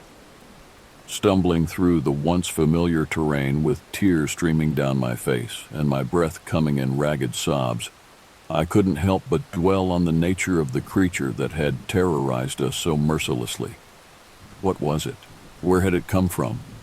And perhaps most chillingly of all, were there others like it out there somewhere beyond sight or reach? These were questions I knew I might never find answers to, answers I might not even want if given choice. But as made my back towards where I'd hidden Jed's corpse earlier, suppressing shudder at gruesome task now lay ahead. Part me also felt strange sense duty. He'd been companion, however briefly, nightmare ordeal, and though barely known each other prior, felt connection forged. Shared trauma bound us together, even death. Least could was ensure received some small measured dignity, final resting place. Even meant hauling blood-soaked form miles through oppressive darkness alone. As I finally reached the spot where I had concealed Jed's lifeless body, a wave of guilt and sorrow threatened to overwhelm me. Kneeling down beside him, I whispered a hoarse apology, my words seeming woefully inadequate in the face of the horrors we had endured together. With a heavy heart, I began the grim task of preparing to transport his corpse back to civilization, knowing that it was the least I could do to honor his memory. The journey through the forest's oppressive darkness was a solemn one, each step weighed down by the burden of Jed's blood-soaked form and the knowledge of the unspeakable evil that lurked somewhere in these shadowy depths. As I trudged onward, gritting my teeth against the pain that radiated from my own wounds, memories of Jed and our brief time together, melded with disturbing images of the creature that had tormented us, a sickly parody of humanity, whose origins seemed as unfathomable as they were terrifying. When at last I emerged from the tree line, the sight of civilization stretching out before me felt almost surreal after the nightmarish ordeal I had endured. Around me, life went on as normal. The people I passed on the street blissfully unaware of the horrors that had unfolded just a few scant miles from their homes. It was as if I had stepped into another world entirely, one where monsters were confined to the realm of fiction, and the only darkness was that of the night sky above. But even as I stumbled into the nearest ranger station, my legs trembling with exhaustion, and my mind reeling from the sheer magnitude of what I had witnessed, I knew that the nightmare was far from over. The authorities listened to my disjointed tale with a mix of skepticism and concern, their eyes widening as I recounted the gruesome details of the creature's appearance and the savage brutality with which it had attacked us. For weeks, they scoured the woods in search of any sign of the monster or clues to its origins, but to no avail. It was as if the forest itself had swallowed up all evidence of its existence, leaving behind only the scars it had inflicted upon my body and mind. In time, the official investigation was quietly closed, the incident written off as an unfortunate but ultimately explainable animal attack, despite the glaring inconsistencies in the evidence. But I knew better. I had seen the creature up close, felt its fetid breath on my face, and witnessed firsthand the malevolent intelligence that lurked behind those baleful yellow eyes. It was no mere beast. It was something else entirely, something that defied all rational explanation or understanding. In the months that followed, I threw myself into researching every scrap of information I could find on the area's history and folklore, desperate to uncover some clue as to the creature's identity or origin. What I found only served to deepen the mystery. Tales of vanished hikers stretching back decades, whispered rumors of an ancient evil that had stalked these woods since time immemorial, an evil that had now claimed yet another victim in Jed Howland. As I sat poring over old maps and faded newspaper clippings late into the night, Jed's name burned in my mind like an all-consuming flame, a reminder not just of loss endured, but also responsibility felt towards those might yet meet similar fate. These accursed woods' future without knowing dangers posed by entity still lurked somewhere within waiting patiently next opportunity feed. It drove onward, even when common sense told should let matter rest. Because while authorities may contend, bury head sand, pretending all well knew truths they dared not acknowledge, there were still dark things world defied, both science sanity, things best left undisturbed at mankind's peril. And so long drew breath, would never stop searching answers no matter where road led, how high cost exacted a long way, owed much least old friend whose, as I delved deeper into the dark history surrounding the Aiken Canyon Preserve, a chilling pattern began to emerge from the fragmented accounts and faded newspaper clippings scattered before me. The creature that Jed and I had encountered was no mere aberration. It was part of a sinister tapestry, woven together by threads of ancient evil and unspeakable horror. The more I researched, the more I came to understand that these woods had long been a place of mystery and dread, whispered about by locals who knew better than to venture too far into their shadowy depths. Tales of vanished hikers and grotesque, half-glimpsed figures lurking amidst the trees stretched back for generations, each new disappearance adding another layer to the area's grim mythology. But there was one story in particular that captured my attention, a legend passed down by the indigenous tribes who had once called this land their home. They spoke of a malevolent spirit that dwelt within the heart of the forest, a twisted being born of darkness and sustained by the flesh and blood of unwary travelers.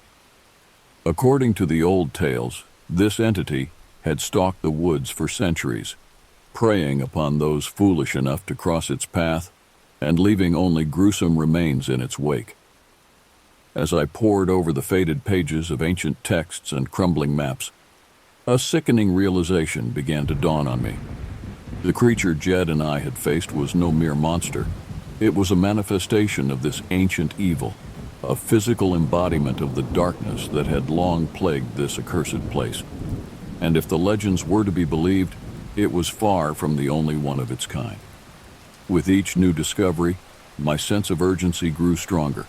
I knew that I could not rest until I had uncovered the truth behind this mystery, not just for Jed's sake, but for all those who might yet fall victim to the horrors lurking within these woods. And so I pressed on, following every lead and chasing down every scrap of information I could find, no matter how tenuous or obscure.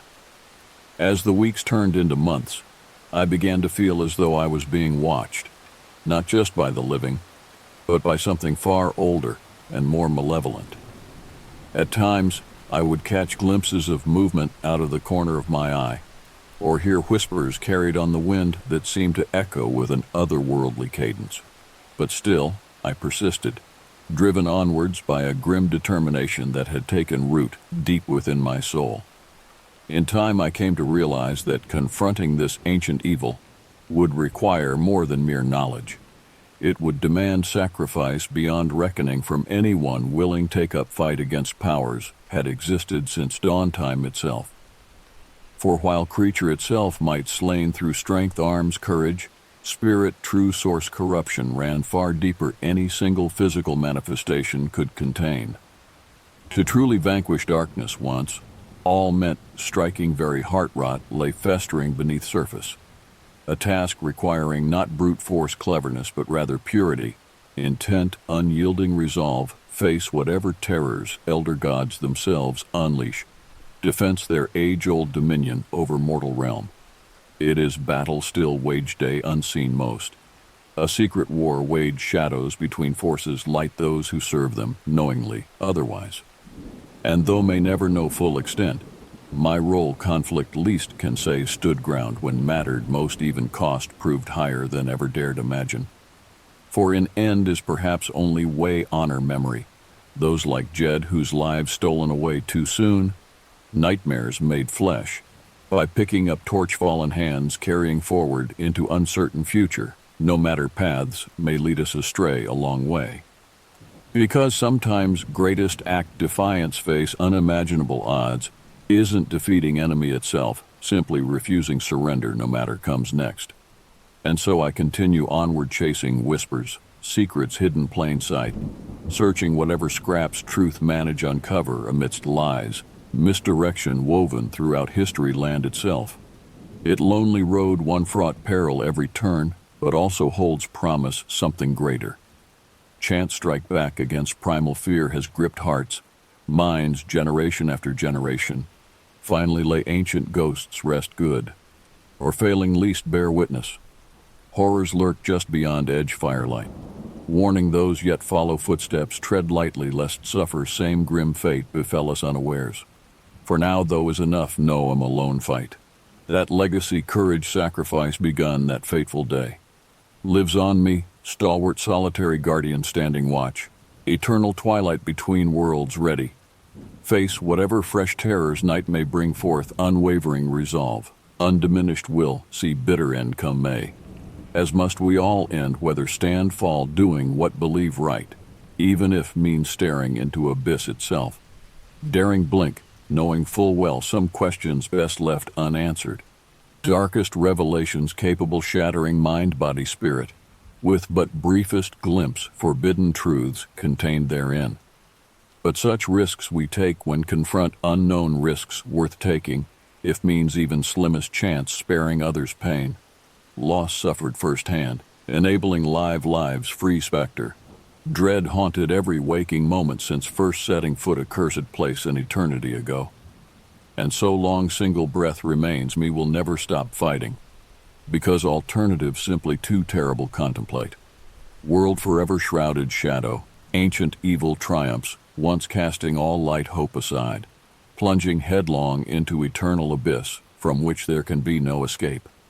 Salvation save depths, madness. Oblivion offer cold comfort indeed against prospect facing such grim reality. Head held high. Knowing gave everything had right end no matter. Outcome judgment rendered by uncaring cosmos or powers reside therein. It is legacy. Choose, embrace burden gladly if means making even smallest difference. Grand scheme things, standing fast against tide, darkness threatening engulf us. Ensuring tales told generations yet unborn speak not, monsters roam wild wreaking havoc wherever Rome heroes rose met them. Steel courage hearts. Second thoughts or backwards glances. Ready pay price survival, so others need not. And should day come when at last I fall, let be known I fell fighting, standing ground principles, sacrificing selflessly sake others, until very end. As any true hero must prepared, do what needs done. Whatever cost may be just then, tales told around campfire centuries come will carry different message entirely. One cautions, yes, still against straying too far into shadow, but also serves reminder even darkest times. There are always those willing light candle defy, abyss offering beacon hope. All lost, struggling find way home again, no matter how treacherous road ahead rocky path behind. Because sometimes greatest victories won inside hearts' minds rather than upon battlefields. Through small acts, kindness, compassion, understanding bind us together, reminding each our shared humanity, even face starkest adversity imaginable. And is those quiet unsung triumphs that shall endure long after names attach them. Faded dust wind, leaving only legacy, courage, resilience, perseverance shining brightly amidst gathering gloom. Testament, indomitable spirit possessed by best us. Granting strength carry forward even darkest nights giving lie. Monster's might reminding fear alone holds no sway over destiny. Weave moment by moment, choice by choice, until finally emerging other side stronger, wiser. Having gazed into void itself, refusing blink, maintaining grasp, what truly matters most end. And so story goes on.